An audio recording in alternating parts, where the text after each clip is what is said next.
memang banyak yang memakai, Pak. Oh, Baik, iya. selanjutnya. Amin, amin ya Rabbal alamin. Amin, amin Pak. Terima kasih. Selanjutnya, acara yang kedua, yaitu sambutan dari Dekan Fakultas Ekonomi UMN Al-Wasliyah kepada Ibu Dr. Anggia Sari Lubis, atau yang mewakili, saya persilahkan. Oke, terima kasih Bu Yayu atas kesempatan yang sudah diberikan. Assalamualaikum warahmatullahi wabarakatuh. Waalaikumsalam warahmatullahi wabarakatuh. A'udzubillahi minasyaitonirrajim. Bismillahirrahmanirrahim. Ya ayyuhalladzina amanu hal adulukum ala tijaratin tuzikum min adzabin alim tu'minuna billahi wa rasulihi wa tujahiduna fi sabilillahi bi amwalikum wa anfusikum dzalikum khairul lakum in kuntum ta'lamun. Yang pertama-tama marilah kita panjatkan puji syukur kita atas kehadirat Allah Subhanahu wa taala yang telah memberikan kesehatan, keselamatan sehingga kita dapat mengikuti kegiatan webinar tentang tips dan trik konversi skripsi ke jurnal ataupun artikel. Dan tak lupa pula salawat yang beriringkan salam kita hadiahkan kepada junjungan kita Nabi Muhammad SAW. Semoga kita nanti akan mendapatkan syafaatnya di yaumil akhir nanti. Amin, amin ya Rabbal alamin. Pertama-tama saya ucapkan kepada Pak Misran yang sudah mau menjadi narasumber. Saya mengucapkan terima kasih ya Pak Misran, Eskom, Emkom, ingin menjadi narasumber dalam kegiatan kita hari ini. Dan yang saya hormatin Bapak WD 2, Pak Alis Raja Disonsi Alahi, Bapak WD 3, Pak Sembiring, dan juga kepada yang saya sayangi Ananda sekalian semuanya. Saya mewakili dari Dekan mengucapkan terima kasih sekali lagi ya Pak kepada Pak Mesran yang sudah menjadi narasumber kita. Di sini saya menyampaikan bahwa kenapa kami ingin mengadakan kegiatan webinar ini, karena saat ini sudah ada peraturan baru yang dimana mahasiswa kita nantinya skripsinya itu akan dijurnalkan di jurnal nasional baik yang tidak akreditasi maupun terakreditasi. Tapi akan lebih baiknya lagi Ananda sekalian nanti artikelnya dapat terbit di jurnal akreditasi. Ini bukan hanya sekedar tuntutan dari universitas saja, tapi ini juga tuntutan dari pemerintah dalam hal menunjang akreditasi kita nantinya, di mana adanya menyangkut tentang jurnal mahasiswa. Jadi di universitas kita mengharapkan skripsi itu nantinya yang bisa menjadi jurnal dari mahasiswa tersebut. Jadi anak-anak sekalian kami harapkan mau mendengar ataupun mengikuti kegiatan ini dari awal maupun sampai akhirnya nanti, sehingga Nanda nantinya bisa membuat artikel dengan mudah dari skripsi Ananda ke jurnal. Dan nanti prosesnya akan dibahas oleh Pak Mesran, Eskom dan Emkom bagaimana prosesnya baik dalam hal dari penulisannya maupun mungkin nantinya akan sampai penerbitannya, proses untuk kita setnya. Demikian saja yang bisa saya sampaikan kepada para ananda sekalian. Kami ucapkan terima kasih kembali kepada Pak Mesran yang sudah ingin meluangkan waktunya untuk kegiatan kami ini. Demikian aja yang bisa saya sampaikan. Wabillahi taufiq wal hidayah. Assalamualaikum warahmatullahi wabarakatuh. Waalaikumsalam warahmatullahi wabarakatuh. Terima kasih saya ucapkan kepada Ibu Ratna Sari Dewi, SE, SPD, MSI yang telah berkenan memberikan sambutan pada acara workshop pagi ini. Baiklah, kita mulai saja acara ketiga ini dengan mendengarkan bersama pemaparan materi dari narasumber Pak Mesran Eskom Mkom. Selanjutnya barulah acara kita lanjutkan dengan sesi tanya jawab kepada Bapak Ibu, adik-adik mahasiswa peserta workshop. Bisa menuliskan pertanyaan di chat room, dan yang ingin bertanya secara langsung setelah pemaparan bisa melalui raise hand. Sebelum memaparkan materi, saya akan membacakan ringkasan biodata dari narasumber, yaitu Bapak Mesran Mkom. Berikut akan saya share biodata beliau.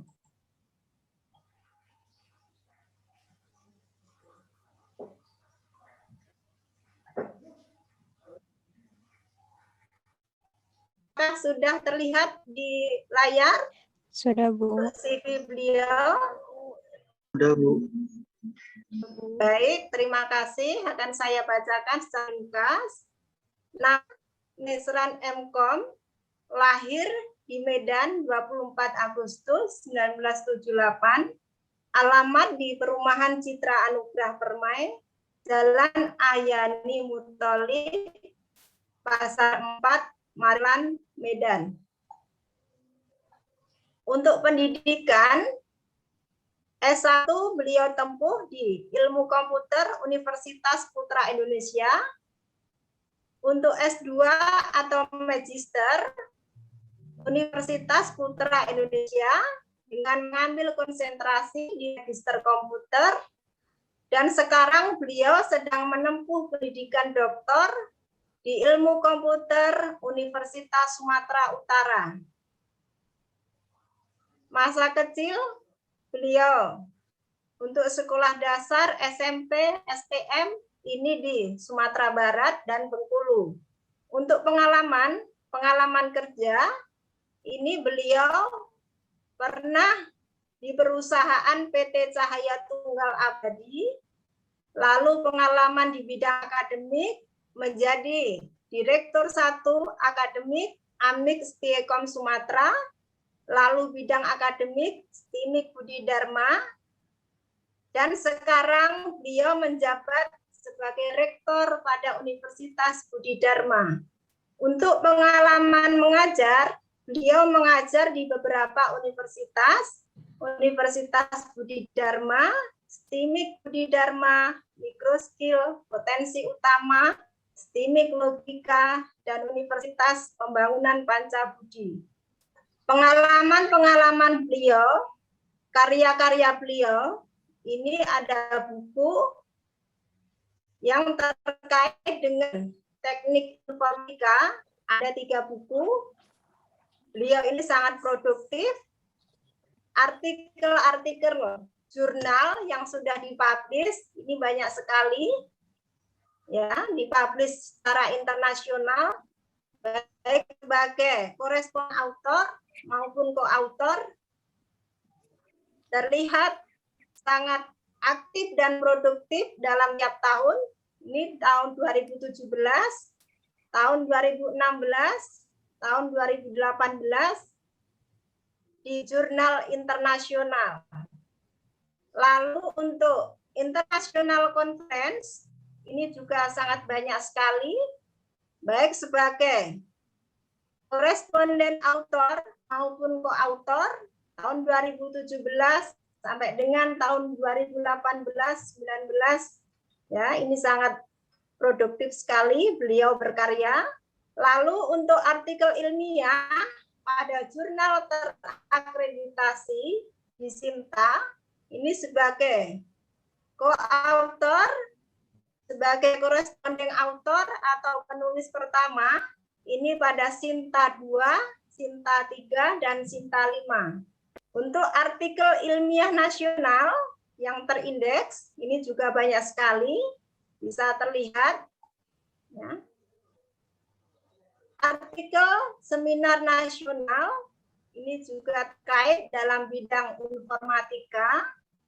Lalu pengalaman sebagai pembicara, narasumber, ini sangat banyak sekali dari Universitas Pelita Harapan Medan, Polimedia, Unpri, ITM, Unhar, STKIP Budidaya, STT Pelita Kebenaran, Universitas Simalungun, Politeknik Kutaraja, Banda Aceh. Sangat luas ya Pak, dari di Aceh juga beliau sebagai narasumber.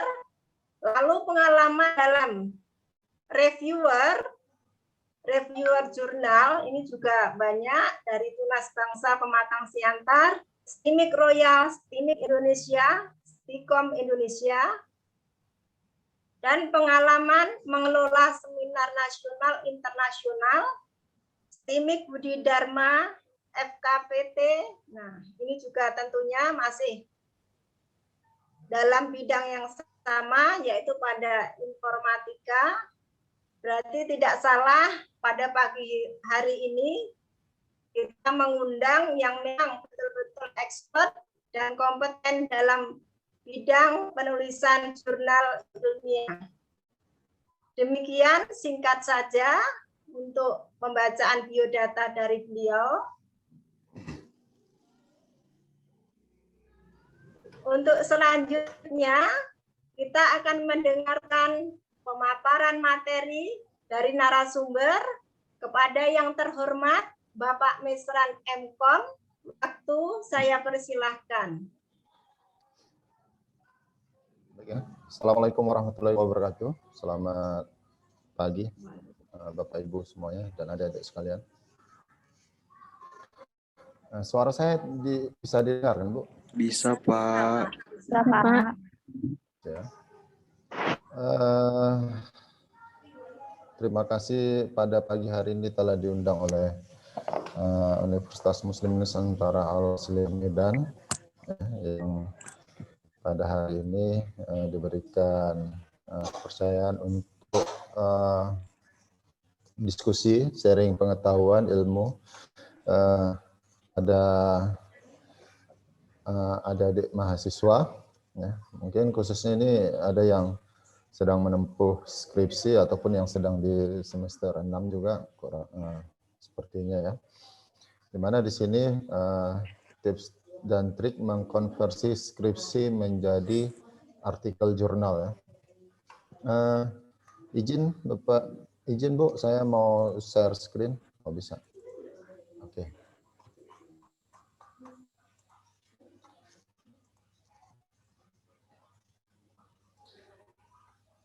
Baik ya, itu beberapa ulasan dari materi yang ingin saya sharekan kepada adik-adik mahasiswa, khususnya yang akan mau sedang skripsi ataupun yang akan mengambil skripsi nantinya. Bisa dilihat share screen-nya Bu ya? Bisa Pak, jelas Pak. Baik ya. Sesuai dengan topik kita, ini tips dan trik mengkonversi skripsi jadi artikel jurnal. Sekilas biodata saya tadi udah disampaikan. Ya, ini ada email saya juga.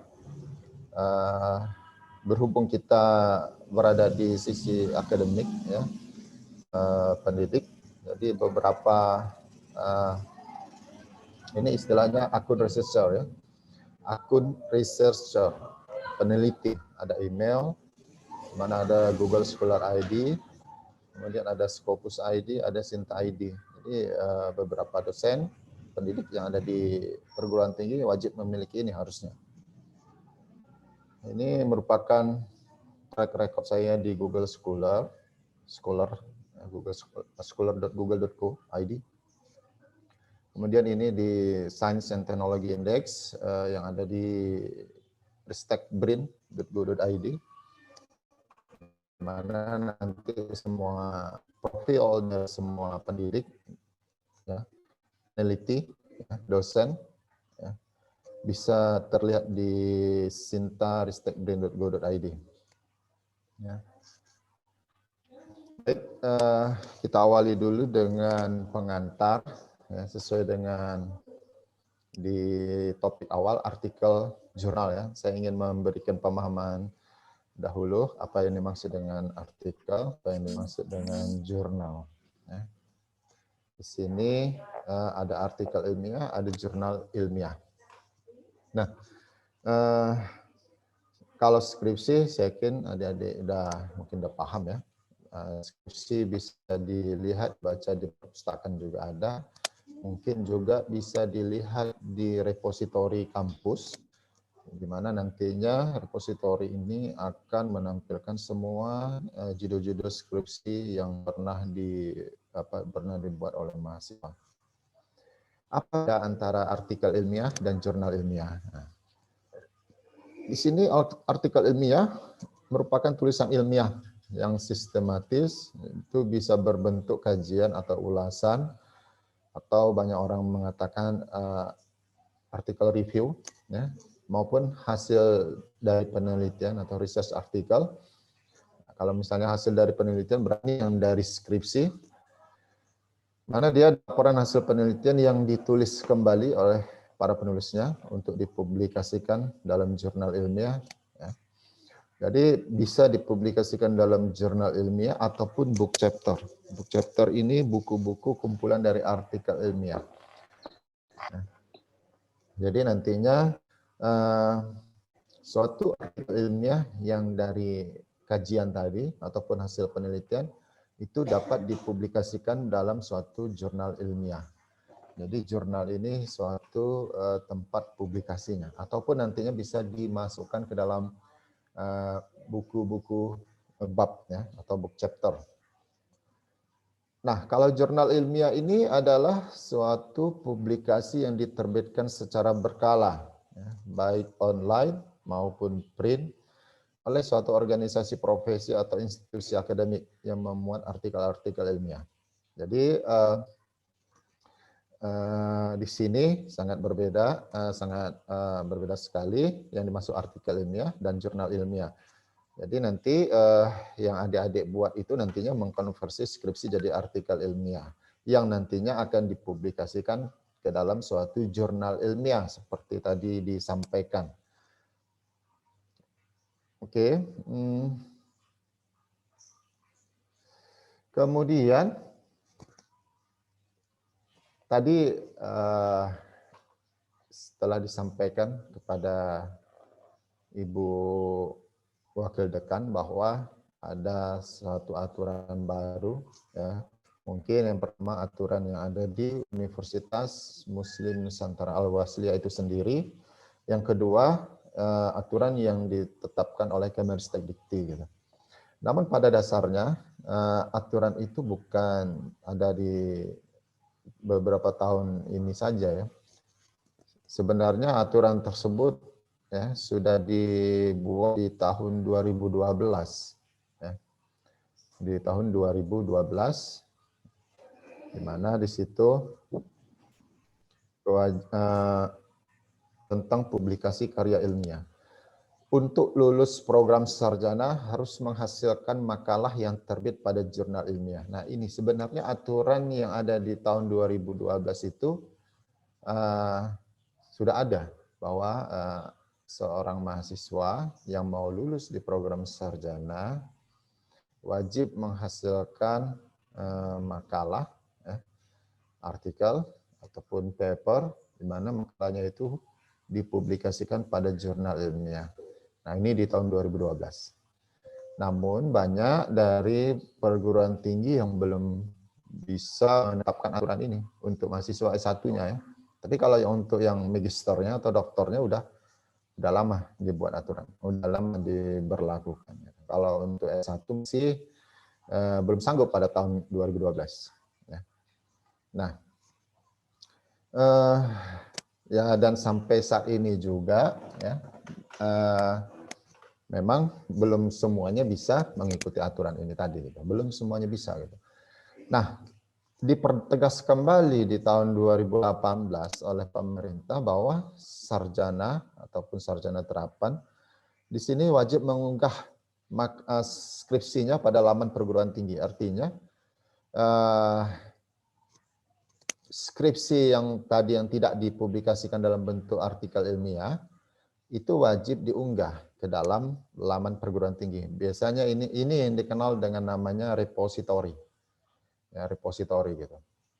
Jadi namun belum tentu semua kampus bisa memiliki repository gini. Karena harus memiliki space yang besar untuk mengelola repository. Berhubung dokumen skripsi itu kan bukannya sedikit ya, sangat banyak sekali.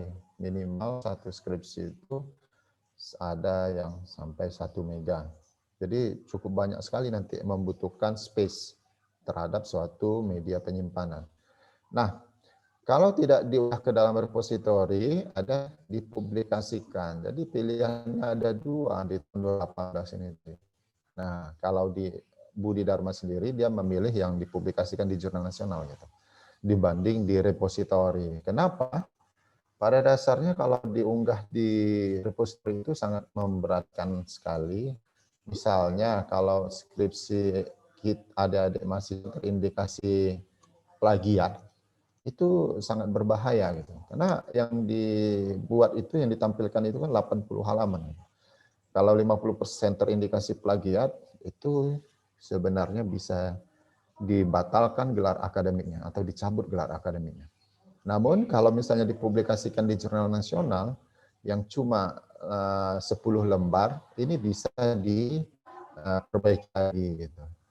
Nah, ini tadi ya. Jadi kalau kami memilihnya ke jurnal nasional saja karena cuma 6 lembar atau sampai 10 lembar dibanding masuk ke repository. Ya. Jadi itu tadi kewajiban, bukan dari perguruan tinggi sebenarnya, tapi dari pemerintah, Kemenristek, Dikti pada saat ini. Nah, mengapa kita menulis artikel ilmiah? Apa alasan kita menulis artikel ilmiah? Beberapa poinnya tadi sudah disampaikan Ibu Moderator, Bu Yayu. Ya. Di antaranya ada yang penyebaran ilmu pengetahuan. Nah, ini. Jadi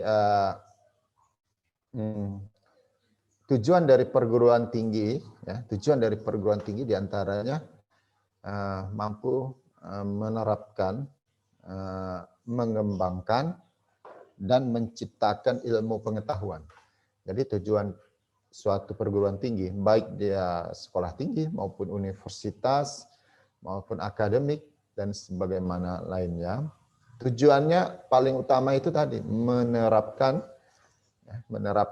mengembangkan, bahkan menciptakan ilmu pengetahuan. Jadi ilmu pengetahuan yang saat ini berkembang yang sangat pesat itu karena ini tadi, pengembangan ilmu pengetahuan, penyebaran hasil pengetahuan. Artinya apa?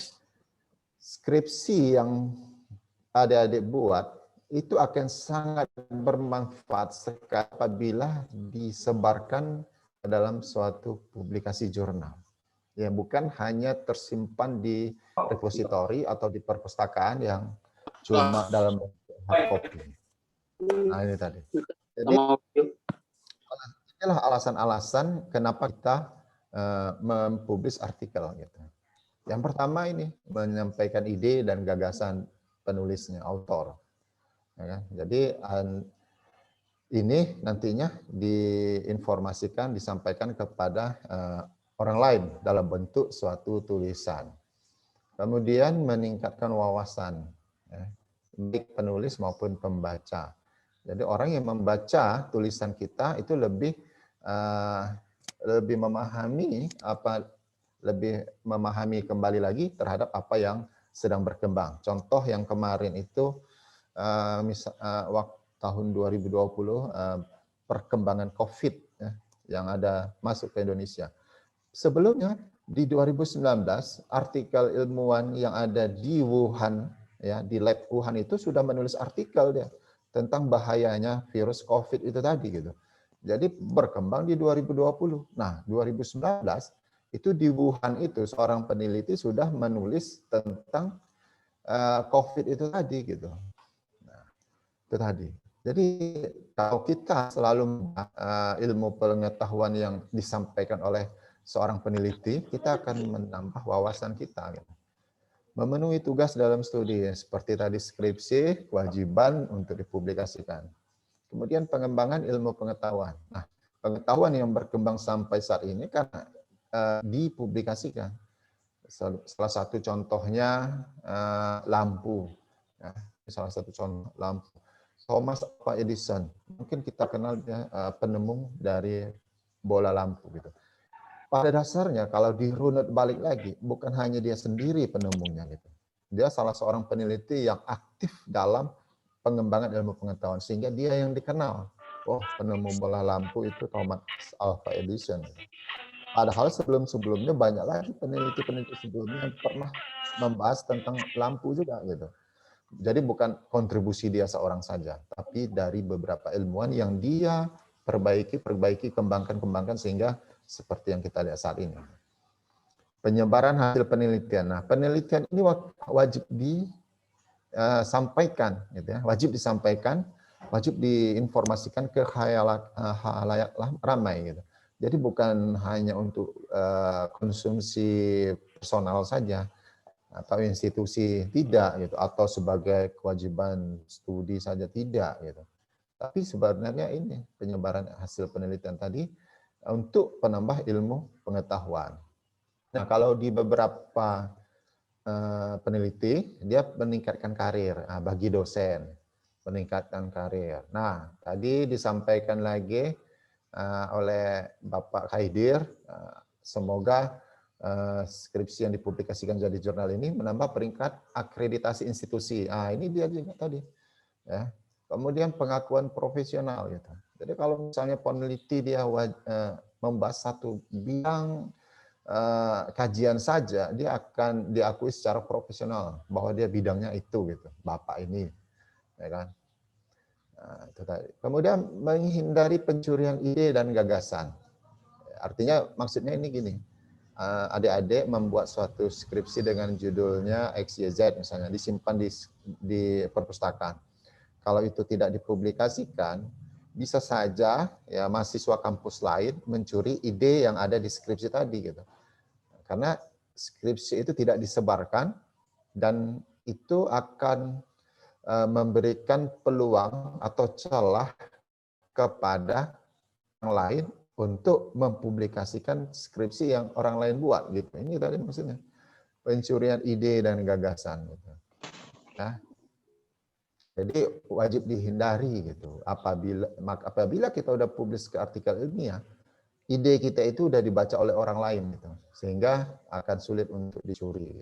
Kemudian kolaborasi ini dalam artian hasil dari diskusi, hasil dari kerjasama terhadap peneliti-peneliti lainnya, baik dosen maupun mahasiswa atau mahasiswa dan mahasiswa.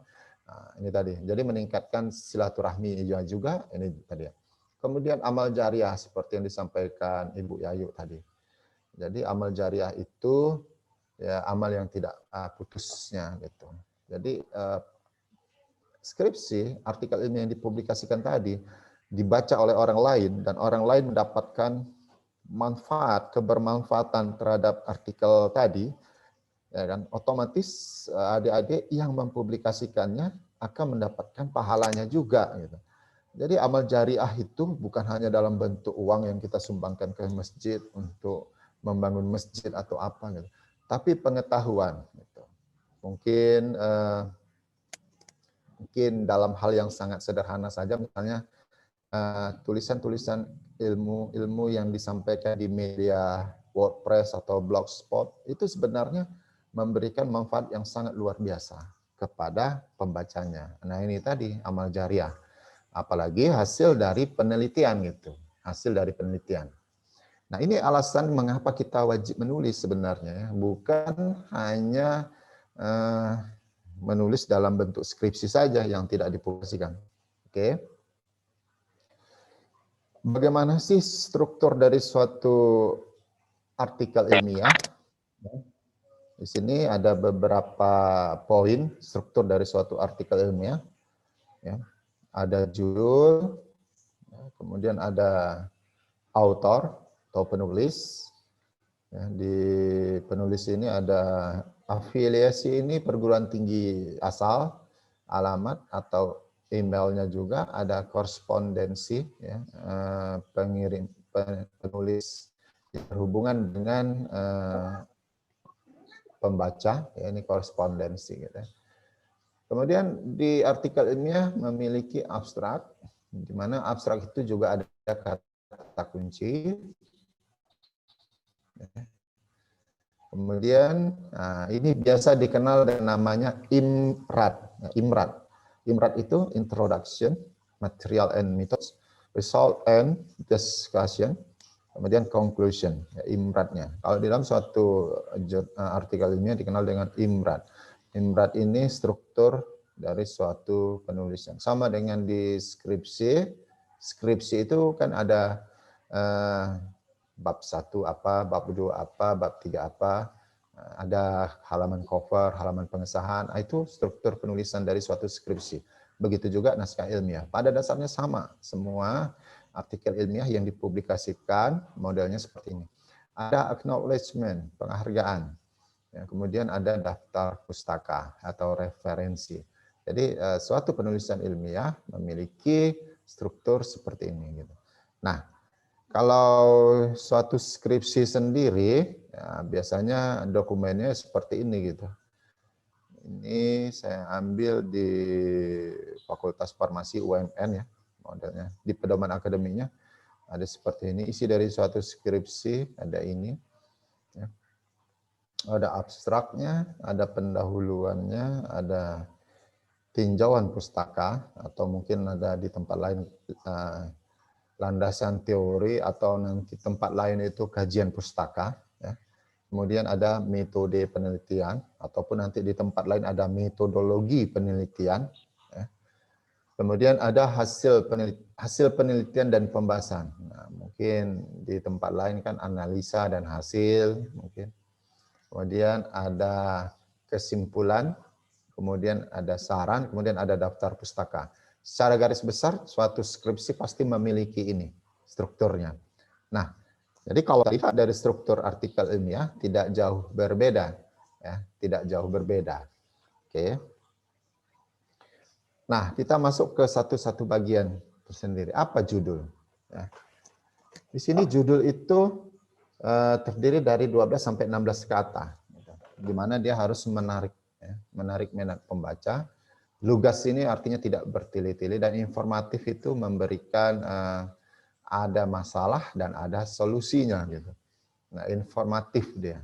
Jadi di situ nanti ada masalah tapi nggak ada solusinya, nah itu judulnya kurang baik. Jadi ini tadi ya, memiliki masalah, memiliki metode apa yang mau dikerjakan. Gitu. Nah, suatu judul sebaiknya hindari singkatan, gitu. Singkatan yang bersifat khusus misalnya. Tapi kalau singkatan yang umum udah nggak ada masalah, ya. Tidak masalah. Artinya umum itu orang lain sudah paham, ya kan? Ini, oke. Kemudian ini suatu judul. Jadi judul ini informatif dan lugas. Nah, beberapa pendapat ya mengatakan sebaiknya judul skripsi dengan judul artikel ilmiah sebaiknya dibedakan. Gitu. Dibedakan dalam artian bukan berbeda 100%, ya bukan begitu. Karena pada dasarnya artikel ilmiah itu kan tadi bisa dibuat dari hasil kajian, hasil penelitian ya. Nah, dalam artian jangan 100% judul itu sama persis gitu. Sebaiknya ada perubahan sedikit gitu. Itu tadi ya, untuk menghindari. Kenapa kok harus dirubah? Nah, beberapa pendidik ya, dosen ataupun pakar mengatakan suatu skripsi yang nantinya dipublikasikan atau artikel ilmiah itu nantinya bisa cenderung dikatakan kena similarity lagi gitu. Nah, ini tadi.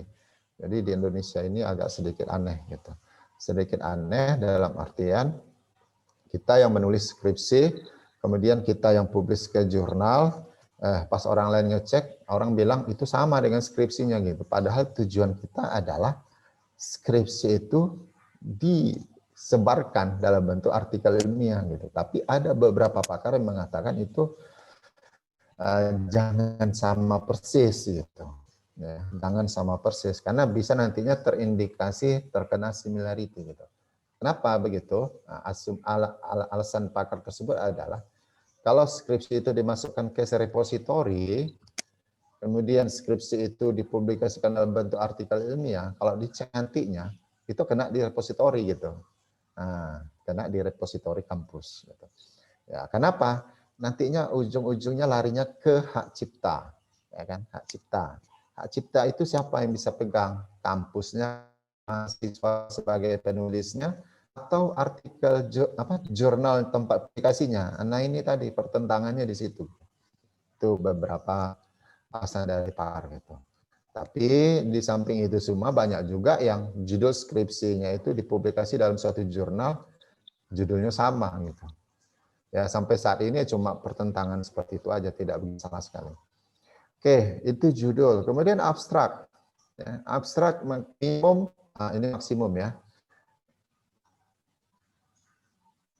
Antara 200 sampai 250 kata. Anda membuat 200 kata saja udah banyak. Udah lumayan banyak. Apa saja isinya? Ya. Saya baca di panduan UMN. Ya. Cukup baik penulisan suatu abstrak, di mana di situ ada solusi, ada tujuan penelitian, kemudian ada yang dilakukan dalam penelitian, kemudian ada hasil yang ditemui selama dalam penelitian. Nah, secara garis besar memang yang sesuai ditulis itu. Ya, di sini singkat dan spesifik, makanya itu 200 kata. Ya. Pastikan membuat abstrak itu menarik, berdiri sendiri gitu. Berdiri sendiri itu artinya orang lain yang membaca suatu abstrak, dia nggak perlu membaca isinya, cukup dibacanya abstraknya, gitu maksudnya berdiri sendiri. Karena apa? Di dalam suatu abstrak yang baik, ada masalah, ada solusi, ada metode penyelesaiannya, ada hasilnya, itu di dalam abstrak. Makanya suatu abstrak itu harus berdiri sendiri. Itu jadi nggak perlu dibaca di bawahnya. Gitu. Nah ini tadi ya. Kemudian kombinasi dari masalah dan kesimpulan itu yang disampaikan tadi memiliki masalah dan hasil dari penelitian. Jadi ada metode, ada ringkasan, summary, ada kesimpulan utama. Nah, ini tadi ya. Hindari singkatan jika perlu. Ya, singkatan yang bersifat khusus, artinya orang lain belum paham apa maksudnya singkatan itu. Nah, sebaiknya jangan disingkat. Kemudian bisa dalam bentuk nilai atau persentase. Ya. Jadi di suatu abstrak yang baik itu, hasil penelitian itu biasanya ada nilai persentasenya, hasil pengujiannya, atau sangat baik, atau cukup baik, atau tidak meningkat. Gitu. Nah, ini, jadi dalam abstrak harus ada seperti ini. Nah kita lihat, ini komponen dari suatu artikel ilmiah, ada judul, ya, ada penulis. Nah penulisnya ini kok bisa banyak? Ya, ini bisa saja ini mahasiswanya, ini pembimbingnya. Ya, jadi ada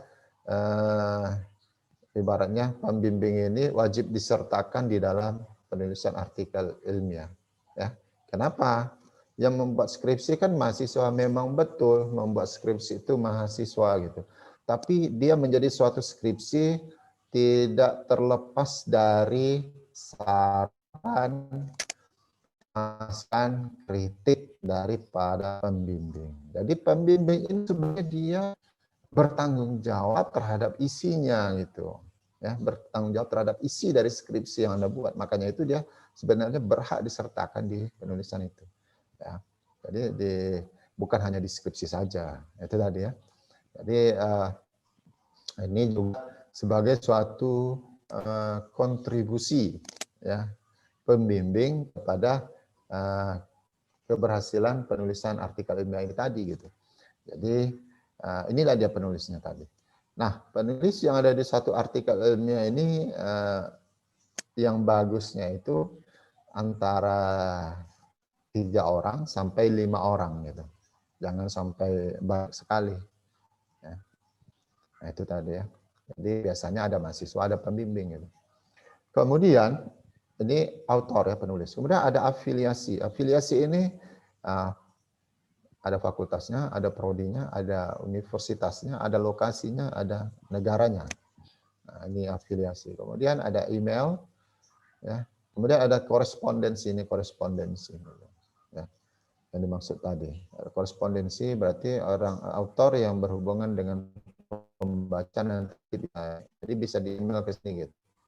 Ya, artinya kalau ada pembaca yang tertarik dengan hasil penelitian ini, bisa saja dia meng-email di sini tadi. Contoh, misalnya adik-adik mahasiswa membuat suatu penelitian skripsi, ternyata ada kendala. Nah, kendalanya itu ternyata sudah pernah dibahas oleh seorang peneliti. Nah, adik-adik mahasiswa bisa meng-email dan penelitinya itu yang ada di korespondensi ini tadi, bisa di-email untuk berdiskusi gitu, bagaimana penyelesaian yang sebelumnya pernah dilakukan, misalnya seperti itu. Itulah maksudnya korespondensi. Kemudian ada abstrak. Ya, ini suatu abstrak. Ya. Nah, yang di abstrak ini tadi ada masalah, ada solusi, kemudian ada metode penyelesaian, kemudian ada hasil dari penelitian seperti ini. Nilai koefisien menunjukkan mampu menjelaskan variabel dependennya ini sebesar 82,4. Nah, ini kan setelah dia melakukan penelitian ada hasilnya. Ini wajib dituliskan di abstrak. Artinya pada saat dibaca sampai akhir sebenarnya harus ada ini gitu. Kemudian ada kata kunci tadi ya, di abstrak. Ini itu dari judul. Kemudian pendahuluan. Pendahuluan ini ya. Nah, pendahuluan itu kalau skrip itu di bab 1 jangan semuanya dimasukkan dalam bentuk apa? Dalam bentuk sub bagian ya. Misalnya 1.1 latar belakang, 1.2 rumusan masalah, 1.3 tujuan, 1.4 manfaat, 1.5 sistematika, seperti itu yang dimasukkan di sini gitu. Ya. Yang dimasukkan itu adalah ya, minimal 500 atau sampai 900 kata. Ya. Apa yang dimasukkan? Isu terbaru yang sedang terbaru, hasil penelitian yang berhubungan dengan penelitian Anda apa, masalah yang ditemui, metode penyelesaian yang diharapkan, metode pembanding juga, ini penelitian terkait. Kemudian suatu pendahuluan itu memiliki state of the art, ya, atau literatur review dari penelitian sejenis dan terbaru gitu. State of the art itu nantinya mengilustrasikan apa sih perbedaan yang Anda buat skripsi yang ditulis dalam suatu nantinya publikasikan ke artikel ilmiah. Apa sih perbedaan dengan yang sebelumnya sudah pernah dibahas? Apakah ada kontribusinya? Kontribusinya itu dalam artian apakah ada tambahan ilmu pengetahuan dari yang Anda buat? Itu maksudnya. Itu tadi state of the art. Kemudian di pendahuluan ini wajib ada rujukan atau kutipan gitu. Rujukan atau kutipan itu maksudnya kita membuat skripsi itu kan tidak tanpa membaca, bukan seperti itu gitu. Kita pasti dengan terlebih dahulu baca-baca apa yang sudah orang baru kita buat.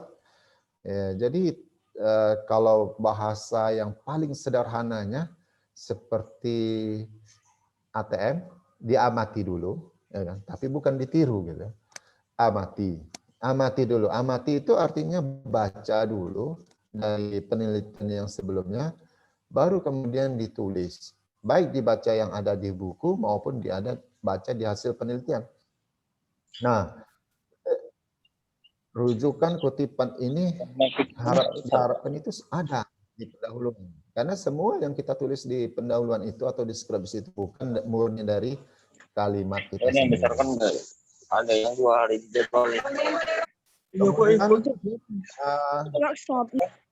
Kontribusi yang diberikan ini yang lebih tinggi lagi ya. Bila memiliki pendahuluan memperlihatkan apa yang akan Anda lakukan.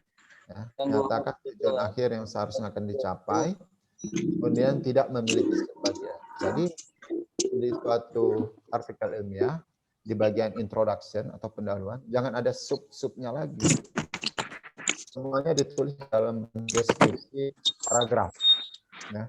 Baik itu masalah ataupun tujuan dari penelitian dilakukan maupun hasil dari manfaat yang diharapkan itu dalam bentuk deskripsi. Dan lebih bagus itu berada di antara 500 kata sampai lebihnya dan memiliki rujukan. Nah, ini tadi di pendahuluan. Jadi di dalam satu skripsi itu tinggal dicari poin-poin pentingnya saja di sini. Kemudian kajian pustaka. Kajian pustaka kalau di bab 2 ini landasan teoritis atau tinjauan teori. Nah, ini tidak semuanya dimasukkan.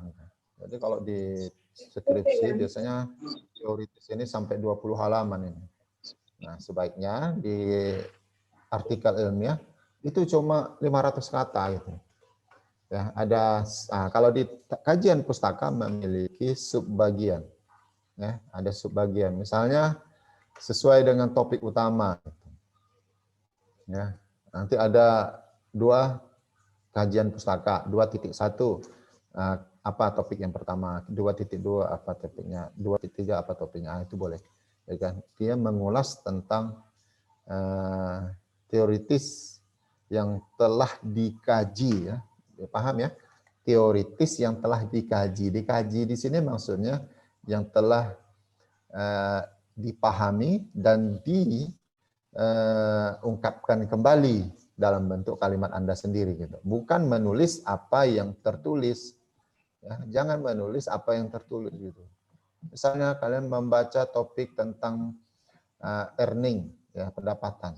Earning itu Anda baca di buku, earning adalah bla bla bla.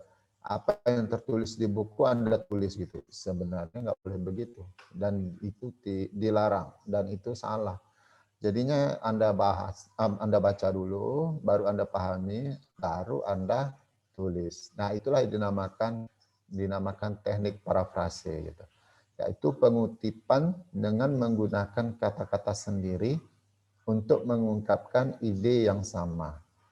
Artinya, pada saat Anda membaca suatu kajian atau hasil dari penelitian atau topik tertentu, Anda jangan menulis ulang yang tertulis yang ada di situ, tapi Anda pahami dulu, kemudian Anda ungkapkan, ya, yang mengungkapkan ide yang sama dengan penulis sebelumnya, tapi bukan hal yang sama. Inilah namanya teknik parafrase. Gitu.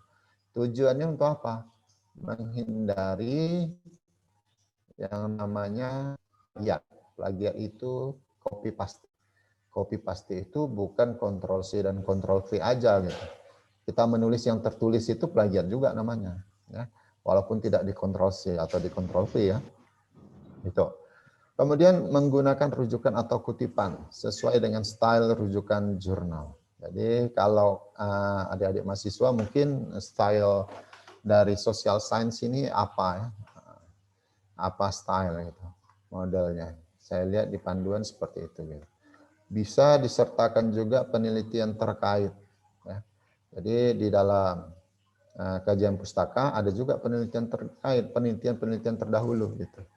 Ya. Penelitian terkait itu mengindikasikan adalah keterikatan, ya, keterikatan atau keterhubungan dari apa yang Anda tulis dengan yang orang-orang sebelumnya ditulis terlebih dahulu. Gitu. Nah, itu tadi maksudnya. Nah, kalau kita lihat pemahaman terhadap kutipan atau sitasi, ya, kutipan nantinya akan menjadi suatu sitasi, ya, yang bisa dihasilkan dari artikel ilmiah kita tadi. Kutipan ini ada yaitu pengambil alihan suatu kalimat atau lebih dari tulisan untuk tujuan ilustrasi ataupun memperkuat argumen tulisan sendiri. Ini kutipan. Kutipan ada 2 jenis, langsung dengan tidak langsung. Kalau kutipan langsung itu mengutip tulisan orang lain apa adanya tanpa mengubah isi tulisan yang dikutipnya. Ini biasanya ada di fakultas agama, di fakultas hukum. Contohnya kenapa? Dia mengutip surat. Ya, mengutip surat. Ya berarti surat yang ada di Al-Quran atau di kitab suci, ya itu yang dikutip, nggak boleh di parafrase gitu. Salah kita kalau udah melakukan parafrase. Inilah namanya kutipan langsung. Tapi gunakan tanda petik 2. Artinya tanda petik 2 ini adalah kita yang mengutip langsung yang tanpa kita gubah atau modifikasi. Kalau pengutipan tidak langsung, nah ini tadi interpretasi pengutip, ya, penulis, setelah membaca bahan bacaan atau sumber lain. Nah ini yang biasanya kita buat, ya, pengutipan tidak langsung. Gitu. Jadi nggak perlu pakai petik 2. Ya. Dengan adanya praoperasi ini sebenarnya kita melakukan pengutipan tidak langsung. Diutip, lihat, inilah tujuannya, pengutipan tidak langsung. Kalau untuk social science, model formatnya American Psychology Association. Nah, mungkin ini yang perlu adik-adik pahami. Pada saat mengutip atau sebenarnya menulis skripsi, sebenarnya kita lebih memudahkan menggunakan reference management ilmiah atau banyak yang terkenal itu namanya Mendeley. Mendeley. Jadi software referensi ilmiah ini membantu adik-adik semua untuk melakukan kutipan nantinya. Ya, ini. Jadi mungkin waktu bimbingan adik-adik mungkin pernah menemui dosen pembimbingnya. Ini penulisnya dulu, ya, kata nama kedua penulisnya, kemudian tahunnya gitu. Nah, ini salah ini pengutipannya gitu. Nah, dengan adanya software ini lebih memudahkan kita. Nah, ini tadi. Ini beberapa contoh kutipan. Nantinya akan menjadi citasi juga. Nah, kalau ini ada namanya, ini apa style? American Psychological Association. Kalau yang IEEE di bidang saya engineering seperti ini biasanya. Nah, tapi di depan disebutkan begini. Namanya menurut Nofriansah tahun 2017. Penggunaan sistem disebutkan sumbernya dari sini gitu. Ya. Dan ini apa style. Nah, biasanya kalau menggunakan software Mendeley, ya, software referensi ilmiah tadi dalam menulis skripsi, adik-adik akan diberikan kemudahan untuk membuat daftar pustaka gitu. Ya, membuat daftar pustaka ini bukannya gampang ya adik-adik.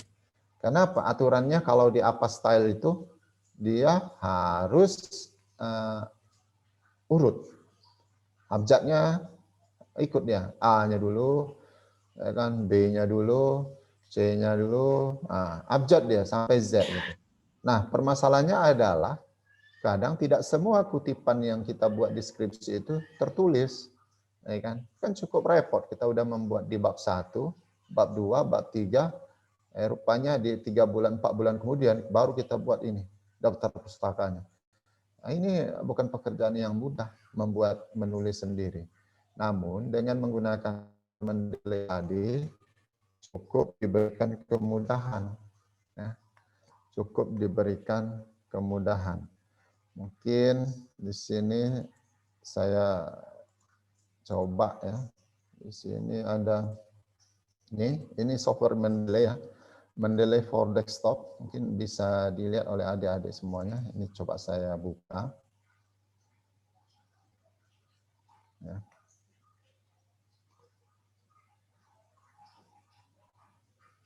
Oke. Ya, ini udah saya buka Mendeley for desktopnya. Saya coba membuat suatu tulisan. Misalnya ini skripsi kita. Kajian pustaka. Nah, ini 2.1 ini definisi tentang sistem pendukung keputusan. Ya. Nah, jadi kita buat di sini sistem pendukung keputusan merupakan sistem yang berbasis komputer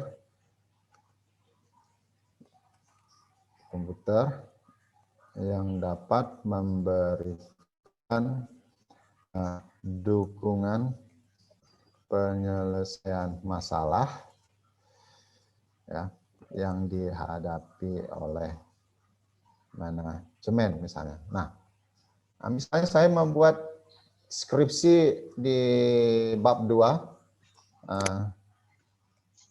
Ini bab 2 misalnya kajian pustaka. Nah, ini saya membuat bab 2 ini. Seperti ini.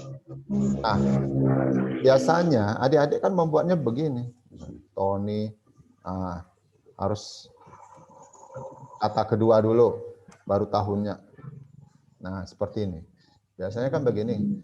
Itu. Nah, berapa banyak kita membuat seperti ini di bawahnya lagi. Ya, sangat banyak sekali pasti. Misalnya evaluasi kinerja misalnya. Nah, ini bla bla bla bla lagi. Ya. Dengan adanya mendelay, ini kita ganti. Ya, caranya di ini, this Word itu kalau mendelay kita sudah aktif di Microsoft Word, ini ada insert station di sini. Ya. Kita ketikkan di sini Tony Limbong misalnya. Nah, dia menulis sendiri. Ya. Dia menulis sendiri. Kemudian kita buat lagi misalnya yang kedua,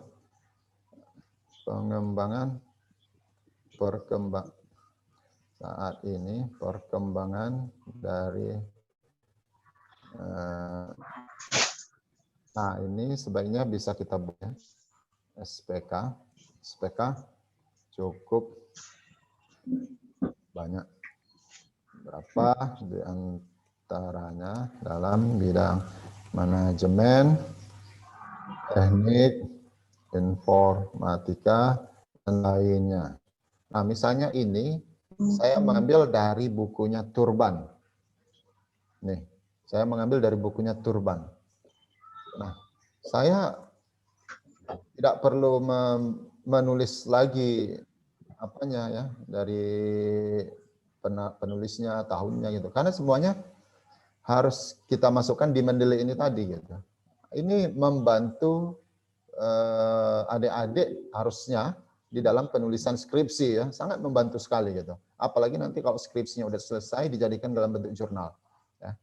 Nah, apa yang sangat membantunya? Di bab akhir kan kita buat daftar pustaka kan? Kita buat daftar pustaka. Biasanya adik-adik buat di sini bla bla bla bla bla. Sebenarnya kalau adanya Mendeley kita gunakan, kita cukup insert bibliografi. Ya. Kita insert, arahkan kursornya di bawah, kita insert. Dia udah membuat sendiri. Nah, Anda coba berpikir, terus skripsi itu biasanya memiliki referensinya minimal 10 gitu. Bahkan lebih, ya, bahkan lebih, bisa 20 gitu. Nah, membuat di daftar pustaka ini aja udah capek kita mengurutkannya. Ya, nanti bersalah-salahan pula lagi gitu. Ya, ini. Jadi kalau kita udah menggunakan Mendeley, dia sangat membantu sekali. Ya, dia sangat membantu sekali. Inilah tadi dia Mendeley tadi. Nah, kalau misalnya ini kita kopikan ke tempat yang lain juga, ya kan? Kita kopikan di tempat yang lain juga, dia akan mengikut. Ya, dia akan mengikut. Mendeley itu akan mengikut dia. Ya, Mendeley itu akan mengikut. Ya, nah itu tadi. Beda dengan kalau adik-adik menulis di kajian pustaka atau menulis skripsi tidak pakai Mendeley, ternyata daftar pustakanya hilang. Ya udahlah, capek lah menulis daftar pustaka ini, mencari bukunya lagi apa segala macamnya lagi. Nah, itu dia tadi. Ya. Jadi sangat memudahkan sekali, ya. Sangat memudahkan sekali kalau ada Mendeley. Nah, ini saya sarankan kepada Ibu Dekan, Ibu Dr. Ratna, dan jajarannya bisa memberikan pelajaran tentang Mendeley kepada mahasiswa karena itu sangat membantu. Dan bahkan dosen pembimbing kita ya membimbing mahasiswa itu hampir butuh waktu untuk mencoret ini tulisannya siapa punya, ini nama pertama atau nama kedua. Nah, sebenarnya itu tidak perlu lagi gitu ya, tidak perlu lagi kalau sudah pakai Mendeley. Nah, inilah tadi kutipan. Nah, kalau sitasi ini tadi, sitasi ini maksudnya menunjukkan tadi kan kita menulis ini pada saat diktikan ini jadi sitasi. Ya, jadi sitasi. Contohnya tadi kalau di slide saya itu yang ini.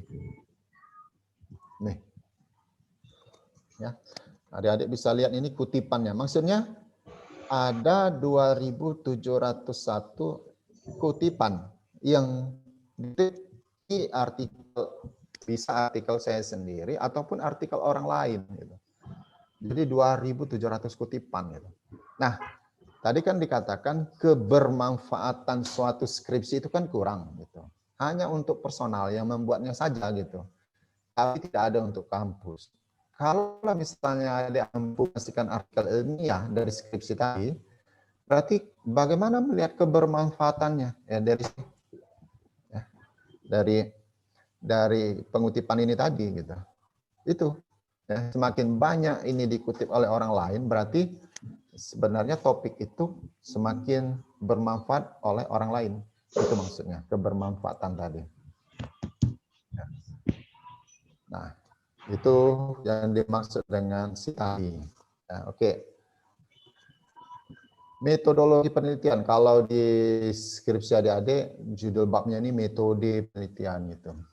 Apa bedanya metode penelitian dengan metodologi? Ya, mungkin kalau di skripsi ekonomi, di sini berisi lokasi, waktu penelitian, populasi, sampel, jenis penelitian, teknik pengumpulan data, variabel independen dan dependen, jenis pengujian, analisis data, kerangka berpikir atau hipotesis penelitian. Nah, kalau di ekonomi biasanya begini gitu, ya kan? Dia hanya menjelaskan hal-hal yang berhubungan dengan sampling, lokasi riset, populasi, pengumpulan datanya bagaimana, variabel-variabel independen yang digunakan bagaimana, kemudian kerangka berpikir itu. Jadi dari kerangka berpikir ini bisa menghasilkan hipotesis dan misalnya seperti itu.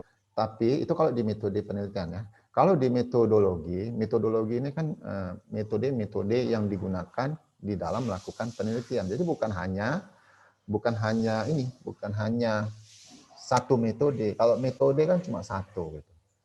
Contoh, mengambil populasi dan sampel. Ini kan biasanya adik-adik gunakan tekniknya apa itu? Ada metodenya wawancara, observasi, kemudian itu kan metode di dalam pengambilan sampel gitu. Nah, berapa jumlah sampel yang diambil? Itu kan ada rumusnya, N sama dengan berapa gitu. Itu adalah populasi dan berapa yang diambil gitu. Nah, itu ada metodenya lagi gitu. Kemudian untuk melakukan pengujiannya, kan ada metodenya lagi. Ada uji T, uji F, uji apa lagi. Gitu. Banyak sekali metode di situ gitu. Mungkin kalau bagi adik-adik yang membuat skripsi, mungkin familiar lah dengan SPSS gitu. Dengan softwarenya SPSS, di mana di situ hasil penelitian bisa dimasukkan, diuji, sehingga menghasilkan tabel-tabel, kemudian menghasilkan gambar, grafik, dan segala macam jenisnya. Gitu. Tapi kalau yang di ilmu komputer, engineering, dia hanya membahas tentang metodologinya. Gitu. Jadi membahas alat untuk memproses datanya saja. Gitu. Kalau sampelnya, pengambilan datanya tidak begitu sekali dibahas. Gitu. Hanya bagaimana untuk menyelesaikan masalah, metode yang digunakan apa gitu. Tapi pada dasarnya belajarlah ini dalam membuat suatu gambar bagan di dalam penelitian. Pertama studi literatur, yang kedua ada pemahaman tentang apa yang dibahas, kemudian pemahaman terhadap data yang diambil, kemudian pemrosesan data. Nah, inilah dia tadi metodologi itu. Banyak metode yang digunakan di bagian-bagian ini tadi. Ya. Itu tadi. Ini disesuaikan lagi dengan bidang ilmunya. Nah, oke. Minimal 500 kata. Tidak semuanya dimasukkan ya, adik-adik. Jangan semuanya dimasukkan. Hal yang penting saja gitu. Bisa adik-adik buat dalam satu paragraf juga bisa. Ya, dijelaskan dalam satu paragraf. Biasanya kalau di dalam skripsi ini ada subbagiannya 2.1 lokasi waktu penelitian, 2.2 populasi dan jumlah sampel.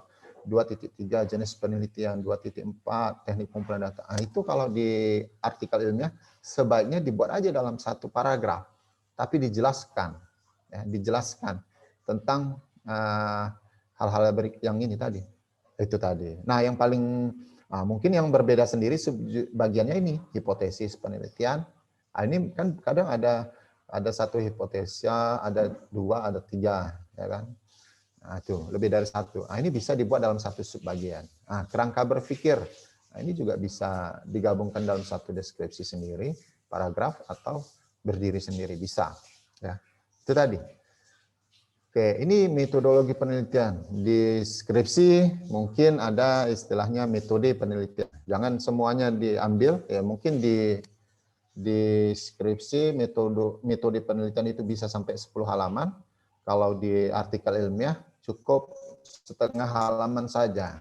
Itu. Tapi bisa mendeskripsikan tahapan yang Anda lakukan di dalam penelitian. Tidak semuanya dimasukkan. Itu tadi. Karena kalau semuanya dimasukkan, takutnya indikasi plagiarismenya tinggi. Kemudian hasil dan pembahasan. Nah, ini yang paling banyak, antara minimal 1.800 kata.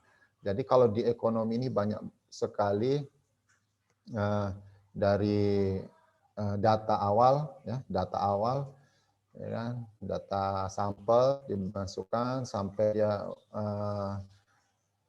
uji T, uji F, sampai ANOVA-nya terakhir, ya kan, barulah dia pembahasan. Itu banyak sekali. Namun tidak semua dimasukkan, ya, tidak perlu semuanya gitu. Ambil yang paling penting dari penelitian Anda apa gitu. Mungkin dari sampel datanya apa, kemudian hasil pengujian keseluruhannya bagaimana, baru Anda lakukan pembahasan gitu. Karena kalau Anda ambil semuanya dari skripsi itu masukkan ke hasil dan pembahasan, artikel ilmiah Anda itu bisa sampai 15 halaman, ya. Bisa sampai 15 halaman gitu. Jadi pada dasarnya sebenarnya nggak perlu dibuat sampai 15 halaman. Artikel ilmiah itu minimal 6 halaman, ya. Minimal 6 halaman. Ya kan? 6, 7, 8 itu sangat baik sekali. Kalau dibuat sampai 13 halaman itu udah sangat bosan sekali dibaca gitu, karena terlalu banyak sekali nantinya tabel-tabelnya, gambarnya. Gitu. Nah, apa poin yang paling penting? Ini tadi.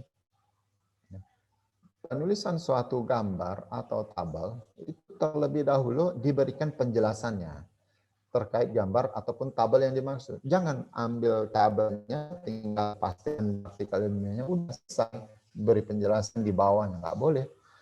Tapi tabel itu harus diberikan penjelasan, ya kan? Apa sih guna dari tabel? Nah, setelah digambarkan, setelah dibuat tabelnya, baru dijelaskan tabel itu maksudnya apa. Nah, itu. Ya, jadi harus dideskripsikan tabelnya dan gambarnya juga kalau ada gambar. Gambar itu kualitasnya yang baik. Gitu ya. Suatu jurnal itu kadang dia menolak kalau gambarnya itu kualitasnya jelek gitu. Judulnya bagus, gambarnya jelek, kadang pun ditolak gitu. Nah, jadi buatlah gambar yang betul-betul kualitas yang baik di dalam suatu artikel ilmiah. Kemudian tabel jangan dibuat dari gambar. Nah, ini tadi. Ya. Jadi ada juga itu tabel di deskripsi, kemudian di screenshot, dibuat di pen, dijadikan gambar, dimasukkan di dalam artikel ilmiah. Itu nggak boleh. Ya kalau tabel ya tabel betul, tinggal ambil saja masukkan ke artikel. Jangan dijadikan gambar. Pembahasan diletakkan pada bagian akhir. Nah biasanya kalau di bidang ekonomi seperti ini dia. Ya. Nah, ini bagian hasil dan pembahasan. Kemudian, nah contohnya seperti ini gitu. Nah, ini ada dijelaskan dulu deskripsi atasnya, kemudian baru dibuat. Penulisan nomor penomoran tabel juga harus Anda perhatikan ya, penomorannya. Penomoran tabel.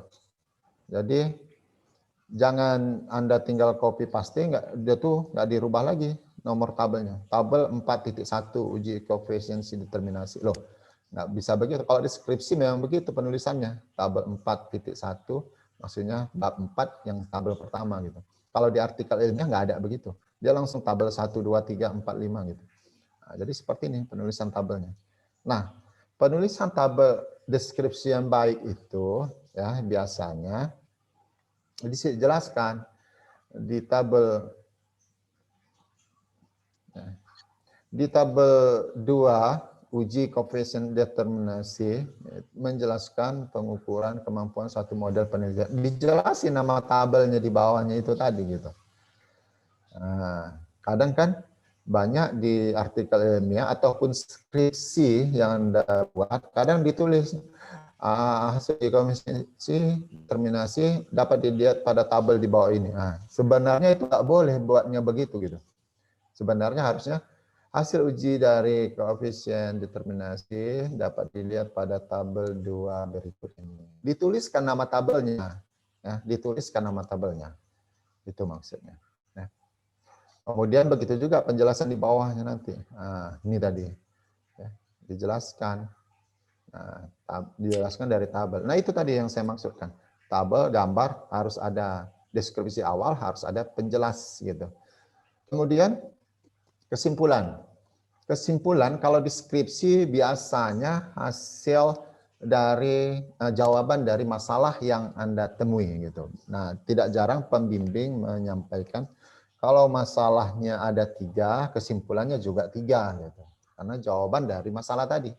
Nah, kalau di artikel ilmiah, kesimpulan itu dibuat dalam 1 paragraf saja. Ya, memang menjawab masalah yang disampaikan pada pendahuluan. Ya, tapi tidak berupa poin dia. Nah, jadi Anda menyampaikan dalam 1 paragraf. Ya, jangan buat poin 1, 2, 3 gitu. Kadang itu juga tidak boleh. Gitu. Ya, kadang baiknya itu cuma 1 paragraf. Tapi poin-poin itu dideskripsikan dalam 1 paragraf itu tadi. Ya, minimal 200 kata. Nah, ini ada minimal. Ya, jangan 201 terus gitu. Ini tadi, biasanya kalau di artikel ekonomi banyak kesimpulannya. Bahkan ada buatnya sampai poin-poin gitu. Nah, dihindari pakai poin-poin. Daftar pustaka. Nah, ini. Daftar pustaka ini tadi dibuat dengan menggunakan software Mendeley atau referensi ilmiah Mendeley atau EndNote gitu. Tapi lebih baik itu enaknya pakai Mendeley gitu. Familiarnya Mendeley. Yang perlu adik-adik pahami, tadi kan di kajian pustaka kan membuat daftar pustaka itu ada minimal 10 sampai 15 referensi gitu. Nah, mungkin adik-adik pernah menemui dosen pembimbing yang mengatakan ini udah tahun 2010, cari yang terbaru gitu. Nah, maksudnya itu adalah bahwa kita melakukan penelitian. Penelitian kita itu didukung oleh hasil penelitian sejenis, dan hasil penelitian sejenis yang terbaru gitu. Yang terbaru itu ya yang 5 tahun sebelum. Untuk hasil penelitian, kalau buku 10 tahun. Jadi literatur primer ini pendukung dari penelitian kita, 80% berupa laporan penelitian, paten atau jurnal atau proceeding, dokumen sejarah, buku hasil riset. Nah, itu tadi. Kenapa demikian? Kita kan mau membuat suatu penelitian. Penelitian kita ini pada dasarnya memberikan argumen atau ide wawasan yang kita ingin buat. Gitu.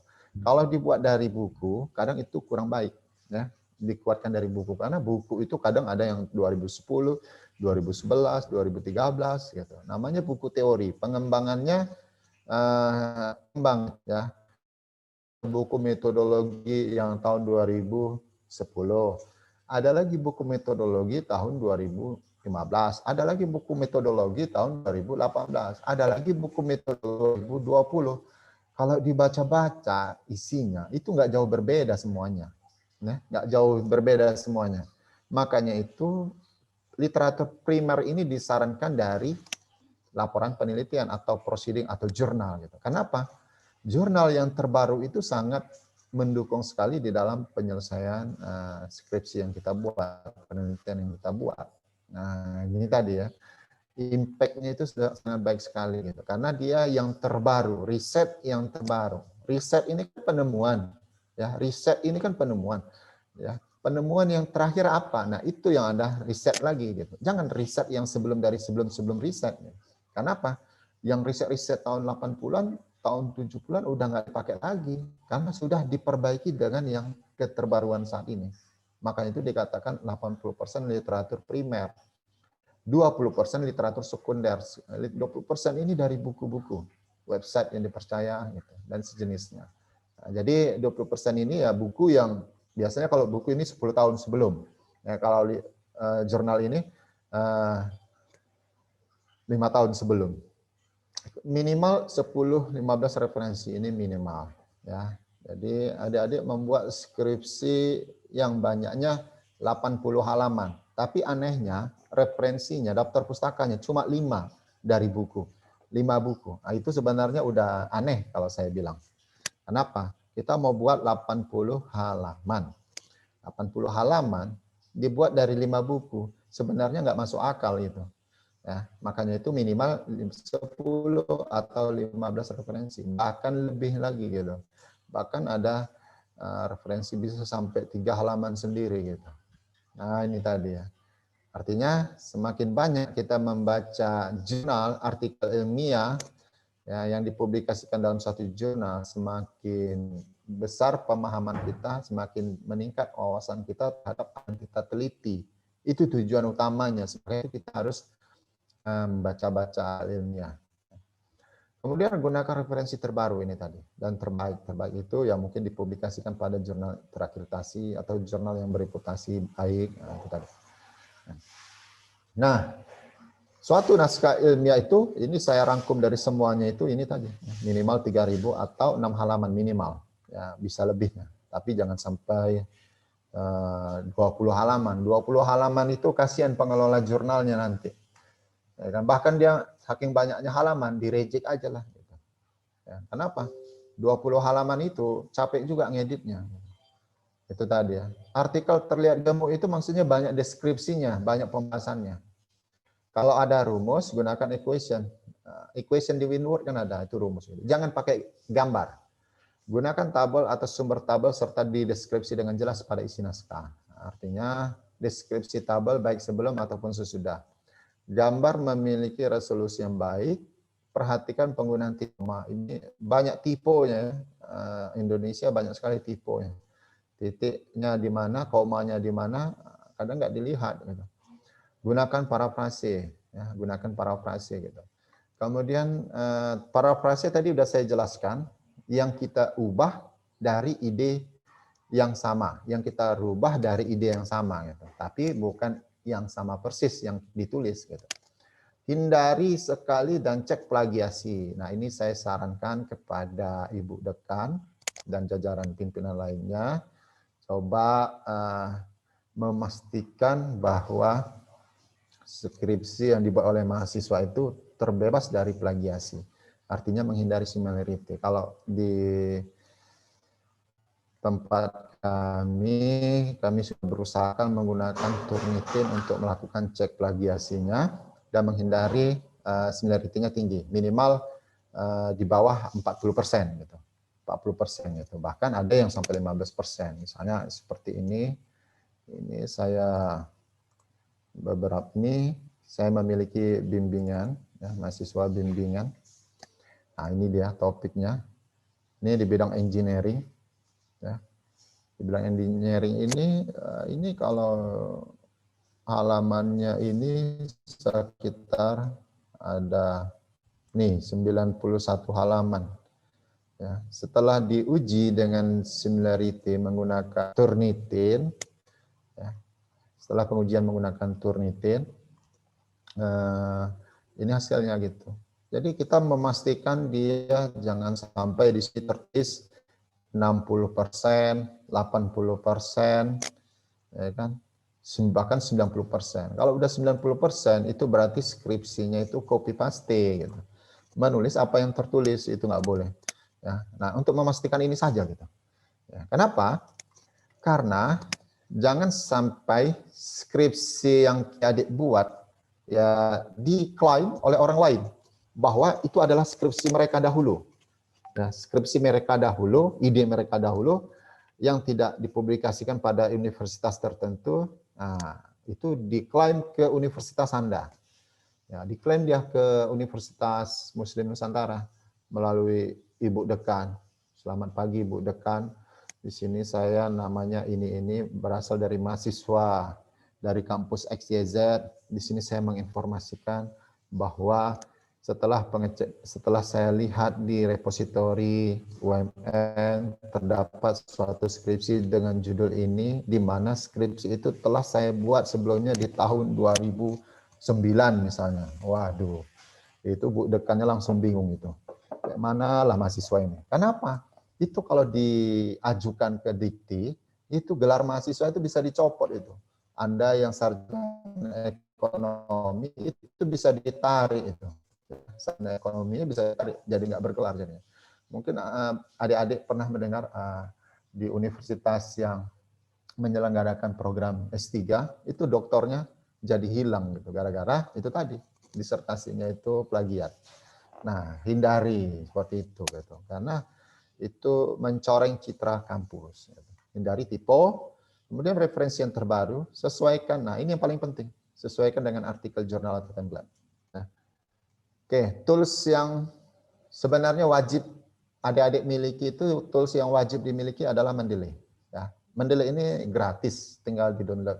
Adik-adik, saya yakin adik-adik ini dari kalangan milenial, buka YouTube dan coba buat di situ bagaimana menginstal Mendeley, ya, bagaimana menggunakan Mendeley, bagaimana referensi rujukan menggunakan Mendeley. Di YouTube sudah ada semuanya, tinggal diikuti, gampang sekali.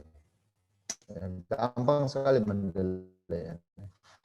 Kemudian ini wajib dimiliki oleh dekan, ya, Fakultas Ekonomi, ya, sebagai penyelenggara pendidikan, ya, di mana dia adalah turnitin untuk ngecek, ya kan, memastikan mahasiswanya itu betul-betul karya mahasiswa itu tadi gitu.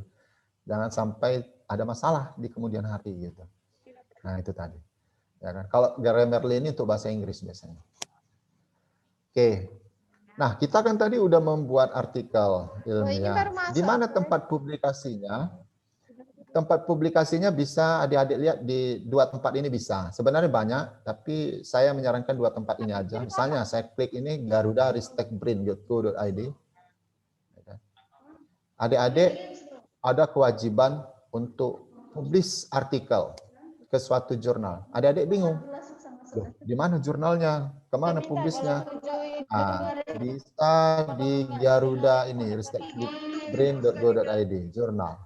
Ya, klik, kemudian akan muncul ini. Nah, cara mencari tempat adik-adik publikasi itu, contohnya gini. Ini jurusannya apa? Misalnya akuntansi atau manajemen. Nah, kita masukkan ke jurusannya akuntansi. Nah, kita buat aja bidang topik kita akuntansi gitu. Ya. Nah, ini akuntansi. Nah, jadi ini, bentar dulu ya.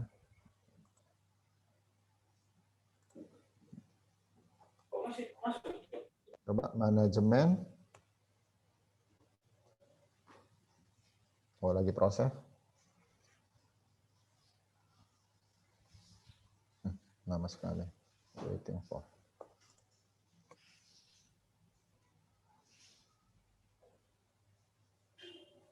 Ya. Ini lama sekali. Coba saya masuk ke sini aja dulu. Ini. Akuntansi.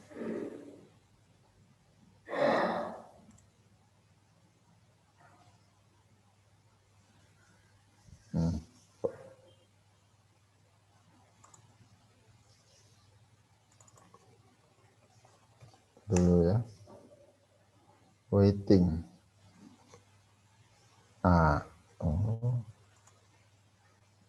Jurnal.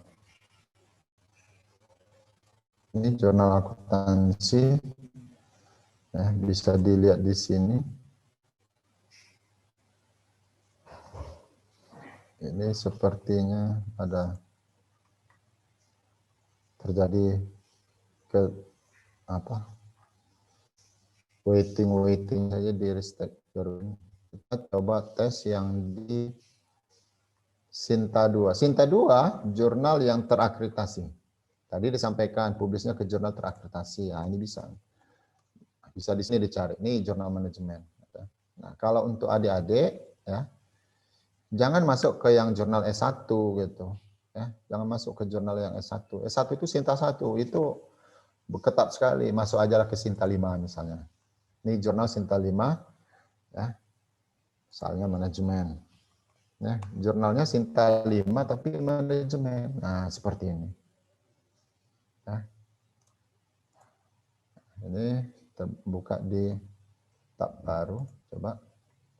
Ini.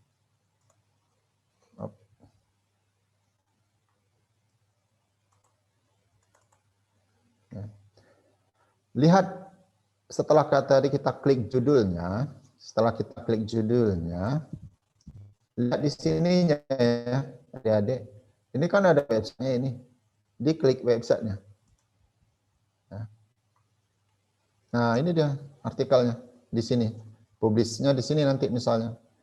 Nah ada masukkan tulisannya ke situ. Tadi kan artikel ilmiahnya kita udah tulis yang ada di sini.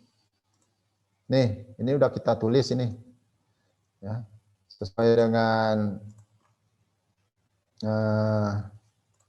dengan ini strukturnya ini. Ya, adik-adik menuju ke jurnalnya ini. Ya, cara mencarinya tadi di Sinta2 ristekbrin.go.id, ya kan. Baru masuk ke S5 itu maksudnya terakreditasi Sinta 5. Ini yang paling mudah untuk dimasuki sebenarnya ya. Ada Sinta 5, Sinta 6 paling mudah gitu. Mau Sinta 6 boleh, Sinta 5 boleh. Kalau mau Sinta 1, wah itu harus banyak-banyak berikhtiar dan berdoa itu ya. Nah, kalau saya menyarankan ke sini aja. Sinta 5 gitu. Adik-adik lihat di sini jurnal template. Ya, jurnal template. Ini kalau diklik template ini maksudnya artikel yang kita buat tadi, yang sesuai dengan strukturnya ini, kita modifikasi sesuai dengan penulisannya begini gitu. Sebenarnya sama, nggak ada bedanya. Ada judul, penulis, abstrak, sama dia. Nah, kemudian pendahuluan, nah kemudian ada metode. Nah bedanya tadi kan ada kajian pustaka, ini nggak ada di sini. Kalau misalnya nggak ada, bagaimana kajian pustakanya? Bisa dimasukkan di dalam metodenya ini bisa, tapi jangan banyak-banyak. Yang penting saja. Metode 15% dari ya, 15% itu dari suatu artikel ilmiah. Ya kalau misalnya artikel ilmiahnya 10 lembar, 15%-nya berapa gitu. Nah, itu tadi maksudnya. Kemudian hasil dan pembahasan. Nah, ini tadi. Nah, ini sebagai contoh dapat dilihat pada tabel 1. Lihat nih. Model tabelnya adik-adik bisa lihat begini ya. Kalau deskripsi, tabelnya full utuh, ada kolom dan ada baris. Kalau di jurnal-jurnal, tabelnya begini. Rata-rata begini tabelnya. Maksudnya itu ada garis atas, garis bawah, kemudian head kolomnya. Udah, yang lainnya nggak ada garis. Nah, seperti itu gitu. Nah, kemudian kesimpulan atau simpulan.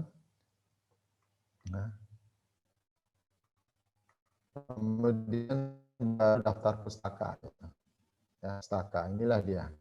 Ini model penulisannya apa style. Ya.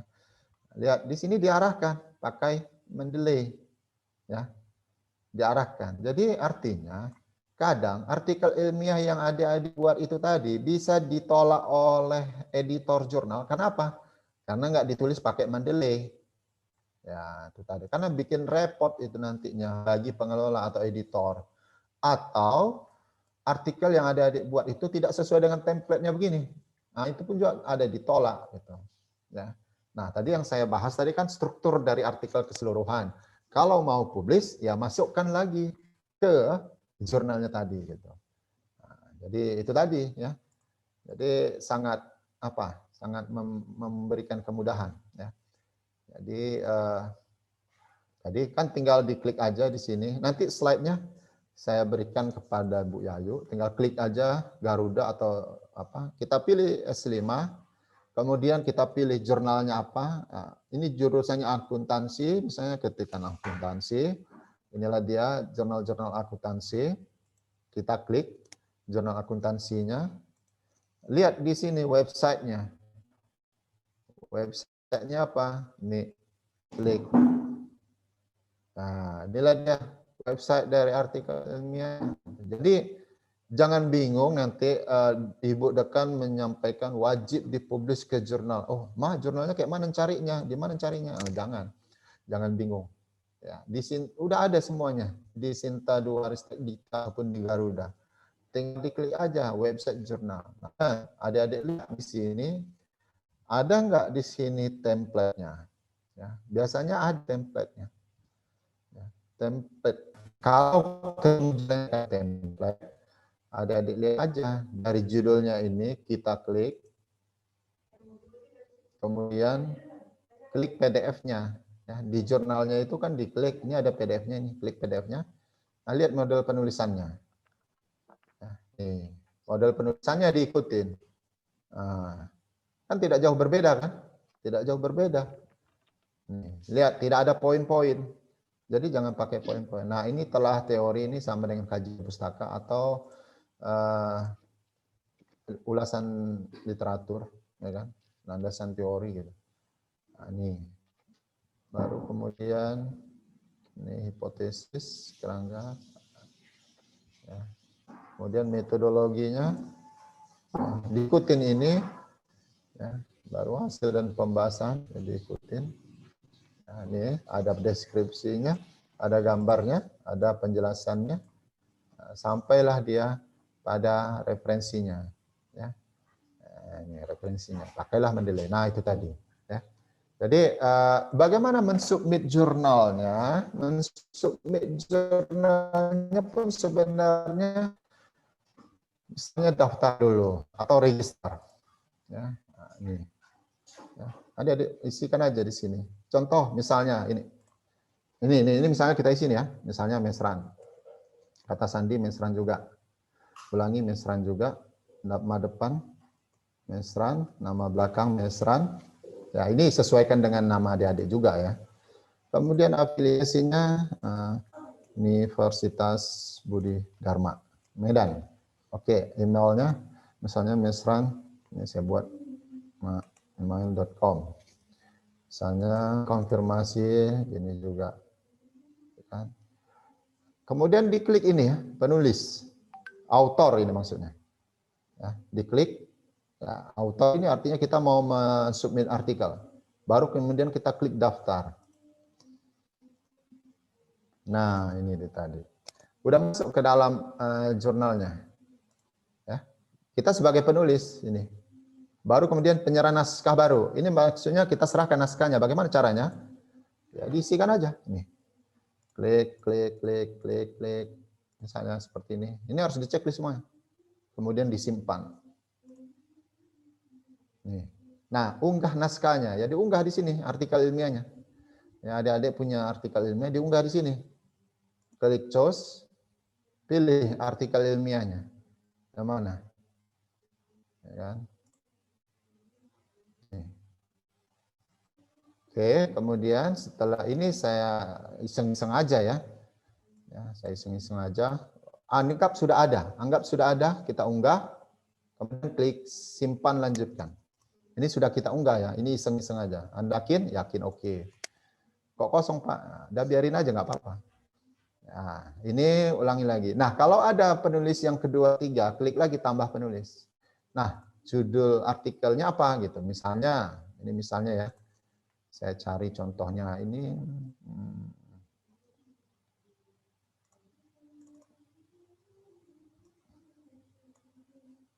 Ini saya buat di sini misalnya, ini Ini saya testing di sini.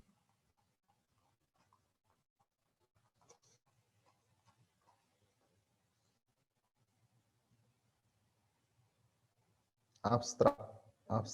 Oh, abstraknya tidak tertulis pula di sini. Oke.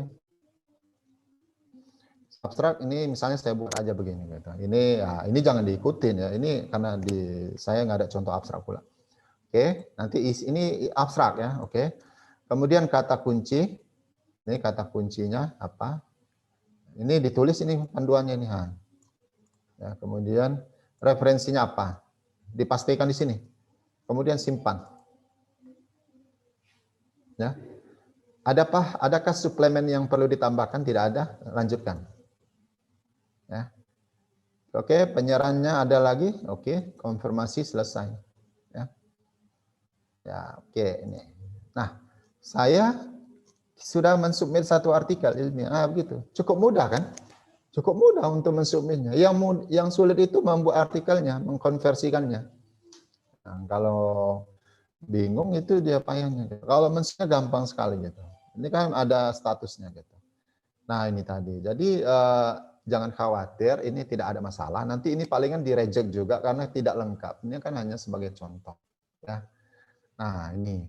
Jadi itu yang saya jabarkan tentang bagaimana kita mencari jurnal sebagai tempat publikasi. Mungkin itu saja yang bisa sampai saya sharing kepada adik-adik mahasiswa di pagi hari ini. Ya. Saya ucap akhiri dengan wabillahi taufiq wal hidayah. Saya kembalikan lagi kepada Ibu Moderator, Ibu Yayu.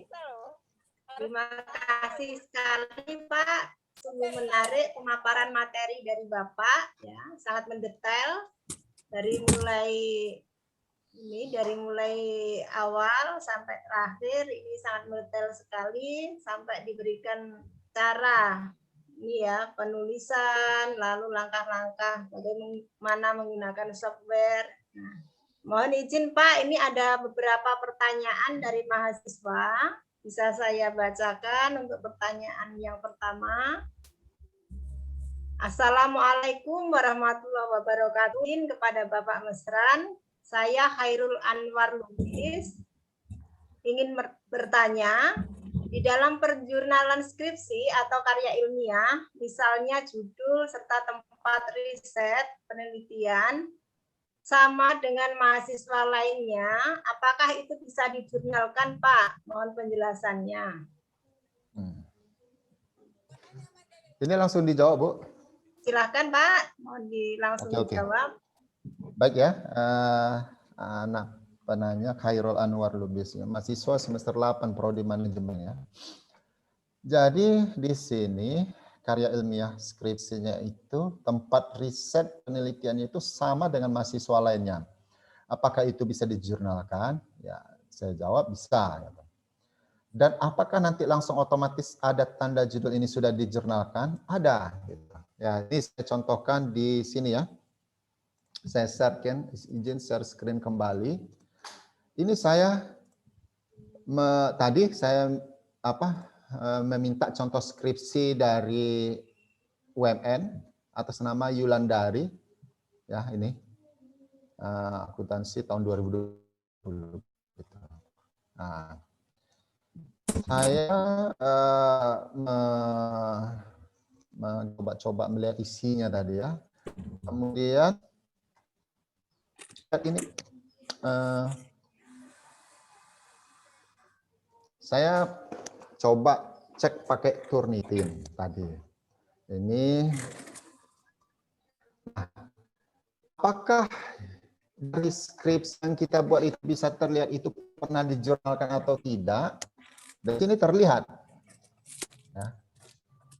Dari sini terlihat. Ya, ntar dulu ya. Sudah saya apakan ya. Ini sudah saya turunkan dari plagiasinya.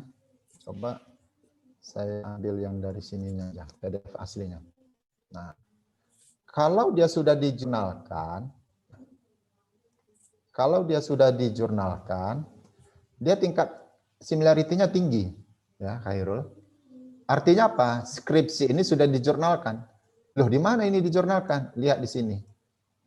Nah, artinya dia sudah publis di jurnal UMSU gitu maksudnya. 34% itu berarti sumber di dalamnya itu mirip dengan skripsi ini gitu. Artinya skripsi ini sudah dipublis. Ya, paham ya maksudnya.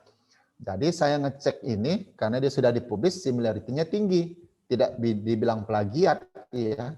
Tidak dibilang plagiat. Similarity-nya tinggi karena dia sudah dipublis. Tapi pada saat Anda sudah membuat skripsi, kemudian Anda cek, itu biasanya rendah similarity-nya. Rata-rata 40 sampai berapa ke atas gitu.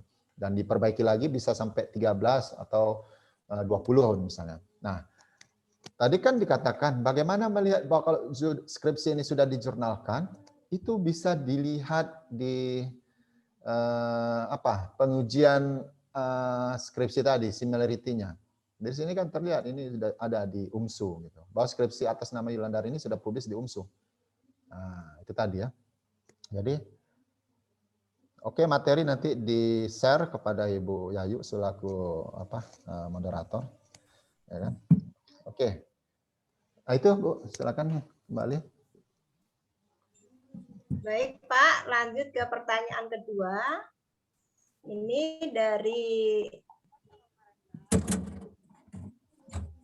Devi Ramadhani. Assalamualaikum warahmatullahi wabarakatuh. Perkenankan saya Dewi Ramadhani dari manajemen 8C. Izin bertanya kepada Bapak, bagaimana caranya mengecek plagiarisme sendiri? Kalau pengerjaan hasil modifikasi pembahasan dari buku dan ada ditambah dari pemikiran sendiri, apakah bisa mempengaruhi tingkat plagiarismenya, Pak? Silakan, Bapak. Bagaimana mengecek plagiarisme sendiri? Oke ya. Jadi yang mana ini pertanyaan di sini? Devi Ramadhani, Pak. Ya, oke. Ini mengecek plagiarisme sendiri. Nah, beberapa software plagiarisme yang kadang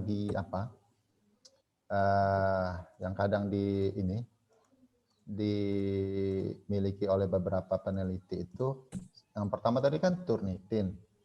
Kemudian yang kedua itu ada Mendeley Desktop namanya. Ada plagiarisme checker X. Ya, plagiarisme checker X yang di materi ada disebutkan tadi. Plagiarisme checker X ini kadang ada bisa diambil crack-nya juga gitu. Ya, ada bisa diinstal di komputer sendiri dan bisa diambil crack-nya juga. Crack-nya itu tadi maksudnya bisa diambil serial number-nya gitu. Nah, itu bisa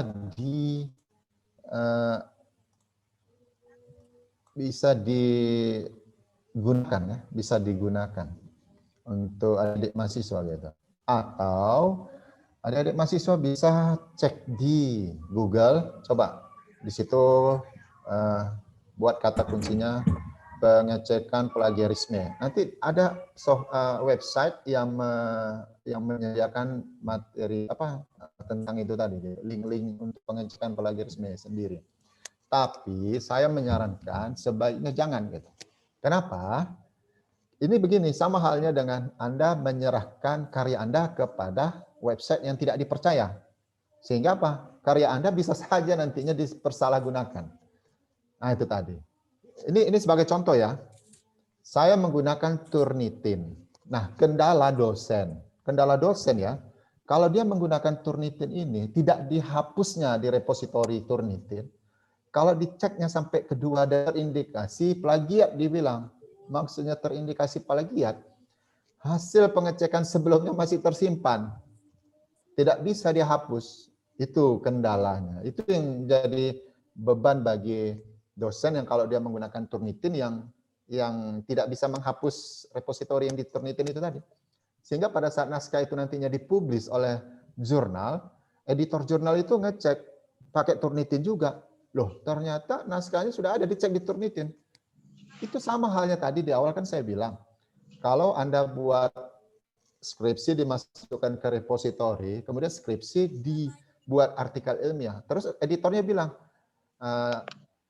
Dek, Bapak Ibu, ini sudah dimasukkan ke dalam repository. Kebijakan jurnal kami tidak boleh skripsi ini dimasukkan di media apapun. Nah, itu udah salah kan kita. Makanya itu hati-hati.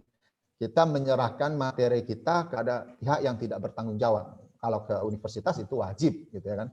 Itu wajib. Maksudnya yang tidak bertanggung jawab, kita ngecek pakai yang gratisan. Ternyata itu tersimpan gitu. Ya kan? Atau misalnya adik-adik bilang dari dekannya bilang wajib dicek Turnitin ya. Kemudian ada jasa pengecekan Turnitin, bayar 20.000 misalnya. Diceklah skripsi adik-adik. Dengan 20.000 itu skripsinya itu nyantol di Turnitin. Nyantol dia di Turnitin. Hati-hati gitu. Coba tanya, ini ada repositori nggak Turnitinnya gitu. Kalau nggak ada boleh. Tapi kalau ada repositorinya, sebaiknya jangan. Jadi Turnitin itu juga sebagai repositori, database terbesar dia, dunia itu tadi. Jadi kalau ada repositori dari akun Turnitin dia, itu akan tersimpan, nggak bisa dihapus. Sayang naskah kalian tersimpan di Turnitin gitu. Tapi belum dipublis. Pada saat dipublis terindikasi plagiat, sama dengan di Turnitin. Gitu. Kita nggak bisa bilang saya kemarin ngecek di Turnitin, gitu. Nggak bisa dihapus, ya nggak bisa dibilang begitu gitu. Kalau kebijakan jurnal tidak boleh disimpan di media apapun, ya begitu dia maksudnya. Gitu. Mungkin itu, Bu. Baik, cukup jelas ya. Ini penjelasan dari Bapak Mesran. Ya, satu lagi Pak, mohon izin Pak, dari mahasiswa. Assalamualaikum Pak Mesran, nama saya Suci Indasari dari semester 6. Saya ingin bertanya, jika ingin membuat jurnal ilmiah, bolehkah jika hanya mencari referensi dari proceeding atau jurnal terdahulu? Maksud saya, jika tidak ada satupun referensi yang berasal dari buku, apakah boleh? Terima kasih. Mohon penjelasannya, Bapak. Oke ya, jadi bagaimana kita membuat jurnal ilmiah, tapi tidak ada satupun referensi dari buku, jawabannya boleh. Ya kan? Karena di artikel ilmiah itu, dia menampilkan, memaparkan hasil dari penelitian kita, bukan teoritis gitu. Jadi hindari di artikel ilmiah yang Anda tulis, Anda nulis teori umum, ya kan? Misalnya judul Anda pengaruh bla bla bla bla pada penjualan perusahaan XYZ misalnya. Anda buat definisinya, penjualan adalah bla bla bla bla bla menurut si Anda. Indikator dalam peningkatan penjualan 1 2 3 itu nggak boleh gitu. Ya, karena ini artikel ilmiah, bukan buku gitu. Ya kan? Kalau buku memang begitu penulisannya. Penjualan adalah bla bla bla bla bla. Indikator penjualan itu kalau di buku. Kalau di artikel ilmiah nggak boleh begitu gitu. Makanya itu referensinya jarang dari buku. Di artikel ilmiah itu jarang dari buku gitu. Kalaupun ada buku yang di dalamnya, contohnya gini. Menurut Sugiono. Nah, kan itu Sugiono ini terkenal ini di ekonomi ini. Menurut Sugiono, dalam mengambil pembobotan yang sederhana menggunakan skala Likert misalnya, ya kan.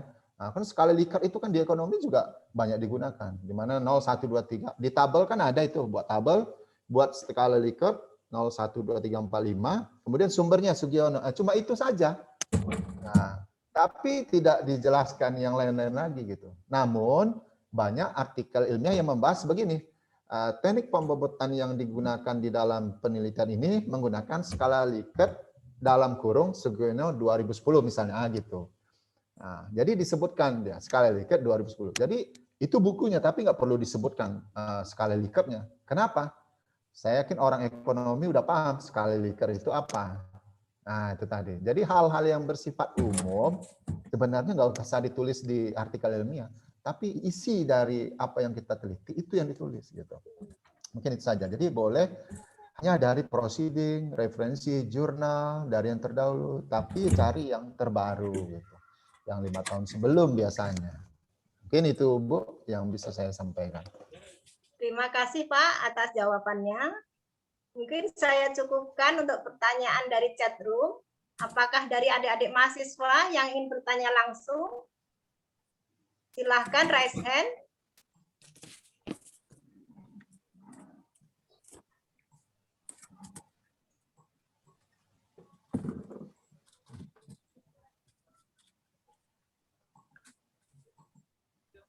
Tidak ada?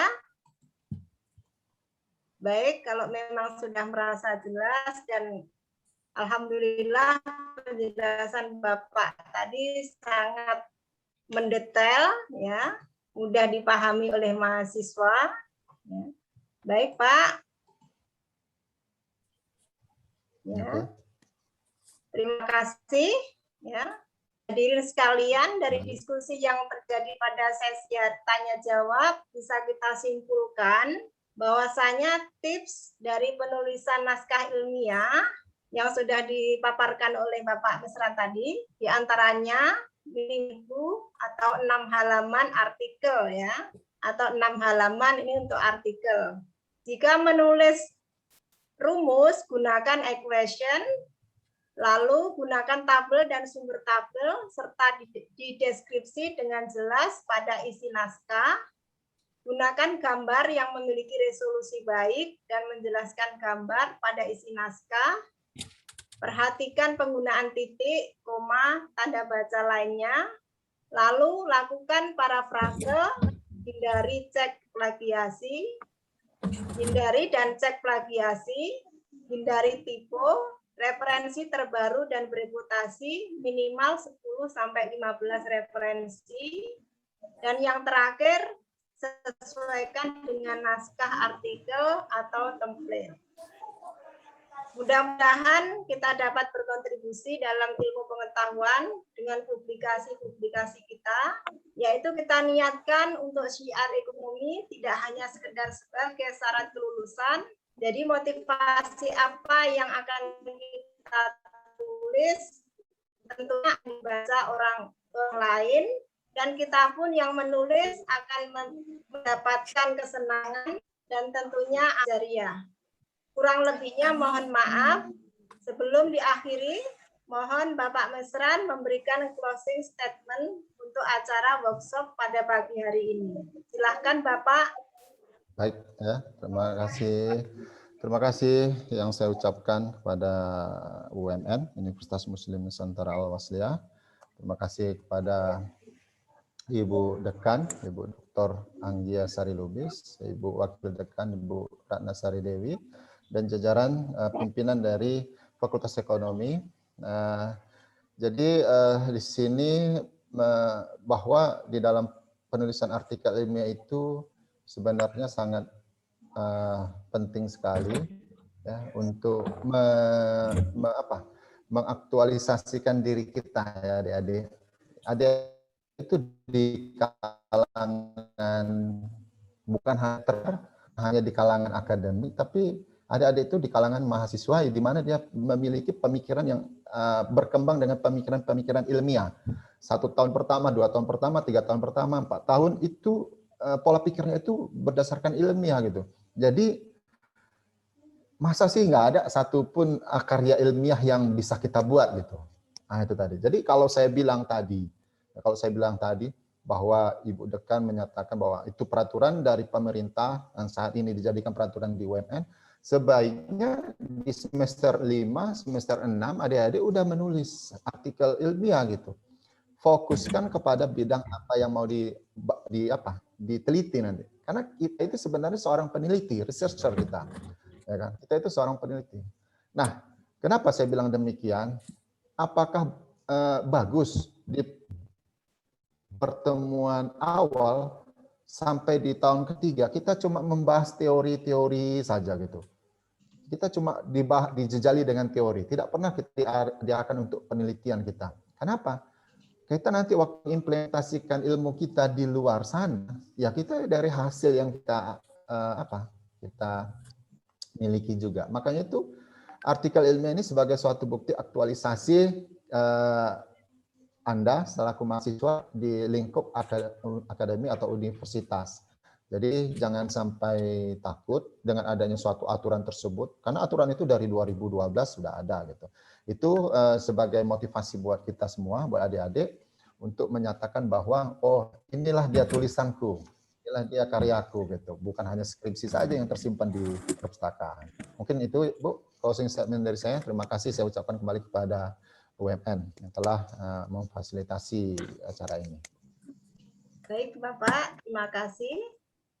Sampai di penghujung acara, terima kasih kepada Bapak Ibu yang sudah bergabung, adik-adik mahasiswa. Kita akhiri diskusi pada pagi hari ini. Foto ya. Ya, mohon izin untuk berfoto, untuk diambil sebagai dokumentasi.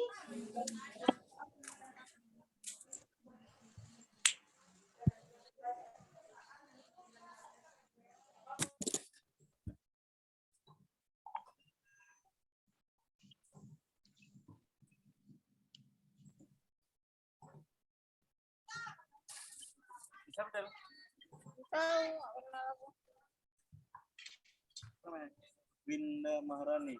Mana? Yang foto itu bagaimana admin yang kita ini kan? Terusin. Bu Yayu. Ya Bu, ini sudah Oh, beberapa. Mohon izin sebentar, masih berlangsung ini. Mahasiswa tolong dibuka kameranya. Mohon untuk dihidupkan videonya supaya kita ambil gambar sebagai dokumentasi.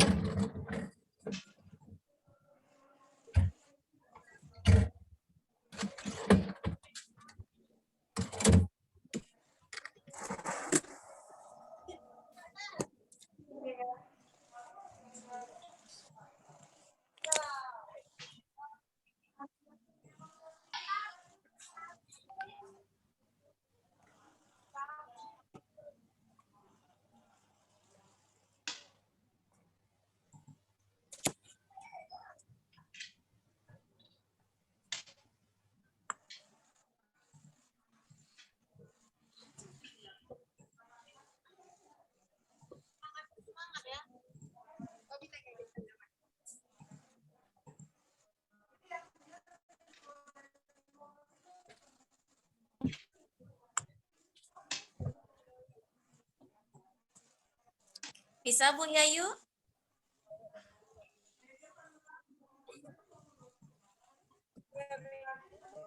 Alhamdulillah untuk dokumentasi sudah selesai. Ya. Baik, terima kasih kepada Bapak Ibu, adik-adik mahasiswa. Kita akhiri diskusi pada hari ini. Alhamdulillah wa syukurillah. Selama kurang lebih 2 jam kita bersama-sama dengan narasumber, yaitu Bapak Mesran Mkom, adik-adik mahasiswa dari UMN Al-Wasliyah, dan Bapak Ibu yang bergabung, saya ucapkan terima kasih. Mohon maaf bila ada kekurangan. Wallahu muwaffiq ila aqwamit thoriq. Assalamualaikum warahmatullahi wabarakatuh. Good live ya, Ibu.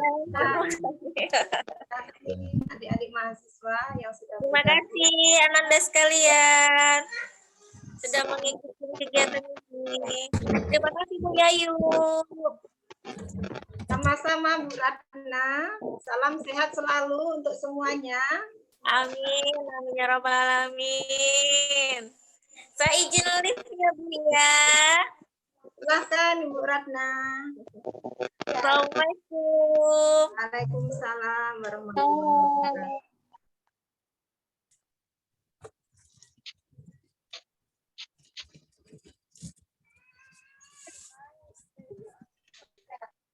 Untuk materi nanti insya Allah di-share di grup dosen ya, di grup mahasiswa ya. Ya Bu, terima kasih. Sama-sama.